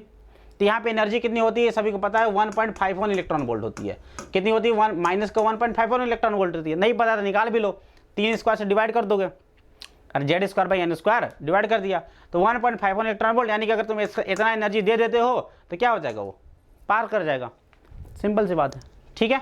चले अगला सवाल जो कि लास्ट सवाल है आप सभी के लिए, है ना। चलिए, कह रहे हैं कि an electron of stationary hydrogen atom passes from the 5th energy level to the ground level, 5वां एनर्जी लेवल से ग्राउंड लेवल में आ रहा है। चलिए, अच्छी बात है। The velocity that atom acquired as a result of photon emission will be, है ना। तो एटम की जो एनर्जी होगी, है ना, एटम की जो वेलोसिटी होगी वो कितनी होगी, है ना, जब उससे फोटोन निकल करके चला जाता है। आर रिडबर कांस्टेंट और एच प्लैंक कांस्टेंट दे दिया, ठीक है भाई। तो देखो ध्यान से, सबसे पहले बात ये हो रही कि जब n इज इक्वल टू 5 से n इज इक्वल टू 1 में आया होगा तो इसने क्या त्यागा होगा, एक एच न्यू के बराबर क्या त्यागा होगा भाई, एनर्जी इसने रिलीज की होगी। तो ये एच न्यू निकाल लो पहले। तो सबसे पहले आप सभी को पता है कि जो होगा क्या, सबसे पहले ये बात देखो, n इज इक्वल टू 5 से n इज इक्वल टू 1 में आ रहा है तो सबसे पहले इसने क्या निकाला होगा, एनर्जी, लैम्डा की एनर्जी निकाली होगी। और उसकी लैम्डा कितनी होती है सर, वो लैम्डा होती है, यहाँ से निकलता है सर, यहाँ से निकलता है 1 by lambda is equal to Rydberg constant 1 by, कहाँ आ रहा है, 1 में आ रहा है, कहाँ से आ रहा है, 5 से आ रहा है, ठीक है। सॉल्व कर दिया, आ जाएगा 1 by lambda is equal to 24 r/25, ठीक है। चलिए, अब सभी को पता है कि according to conservation of linear momentum, आप सभी को पता है कि अगर ये फोटोन अगर इधर गया तो एटम किधर चला जाएगा हमारा, भाई इसी से तो फोटोन निकल रहे हैं ना, फोटोन इसी से निकल रहे हैं, है ना। तो क्या होगा, जितना फोटोन की स्पीड होगी सेम स्पीड होगी किसकी, सेम स्पीड होगी बच्चों न्यूक्लियस की। यानी कि momentum of photon is equal to momentum of atom. Momentum of photon क्या हो जाएगा, h अपॉन में लैम्डा, h अपॉन में लैम्डा होता है ना यार, p देखो lambda is equal to h upon में p, दे ब्रोगली ने बताया था। तो p is equal to h upon में लैम्डा, और मोमेंटम ऑफ एटम हो जाएगा mv। लैम्डा की वैल्यू आपने यहाँ से निकाल ली, रख दीजिए। तो v इज इक्वल टू सबको सॉल्व कर देंगे तो आ जाएगा 24 HR/25 m, 24 HR/25 m, ये हो जाएगा अपना correct answer. This is will be the velocity of the atom. जैसे ही इस एटम से फोटोन निकला, जैसे ही इस एटम से फोटोन निकला तो इसको कुछ ना कुछ वेलोसिटी मिली होगी। वो वेलोसिटी कैसे निकाला हमने, मोमेंटम से निकाल दिया। मोमेंटम कंजर्वेशन प्रिंसिपल को हमने अप्लाई कर दिया और वहाँ से क्या निकाल लिया, उसकी वेलोसिटी कितनी होने वाली है। समझ में आ गया क्या भाई, समझ में आ गया क्या सभी को बात, ठीक है। तो इस सवाल में हमने क्या सीखने को मिला कि सर इस सवाल में अपने को एक नया कॉन्सेप्ट सीखने को मिला कि अगर एटम की भी वेलोसिटी पूछ दे तो हम लोग ऐसे निकाल सकते हैं।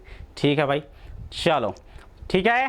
तो ये था बच्चों आज का कंप्लीट सेशन, जिसमें कि मैंने A to Z सारी कॉन्सेप्ट को बिल्कुल मज़े से पढ़ा दिया है।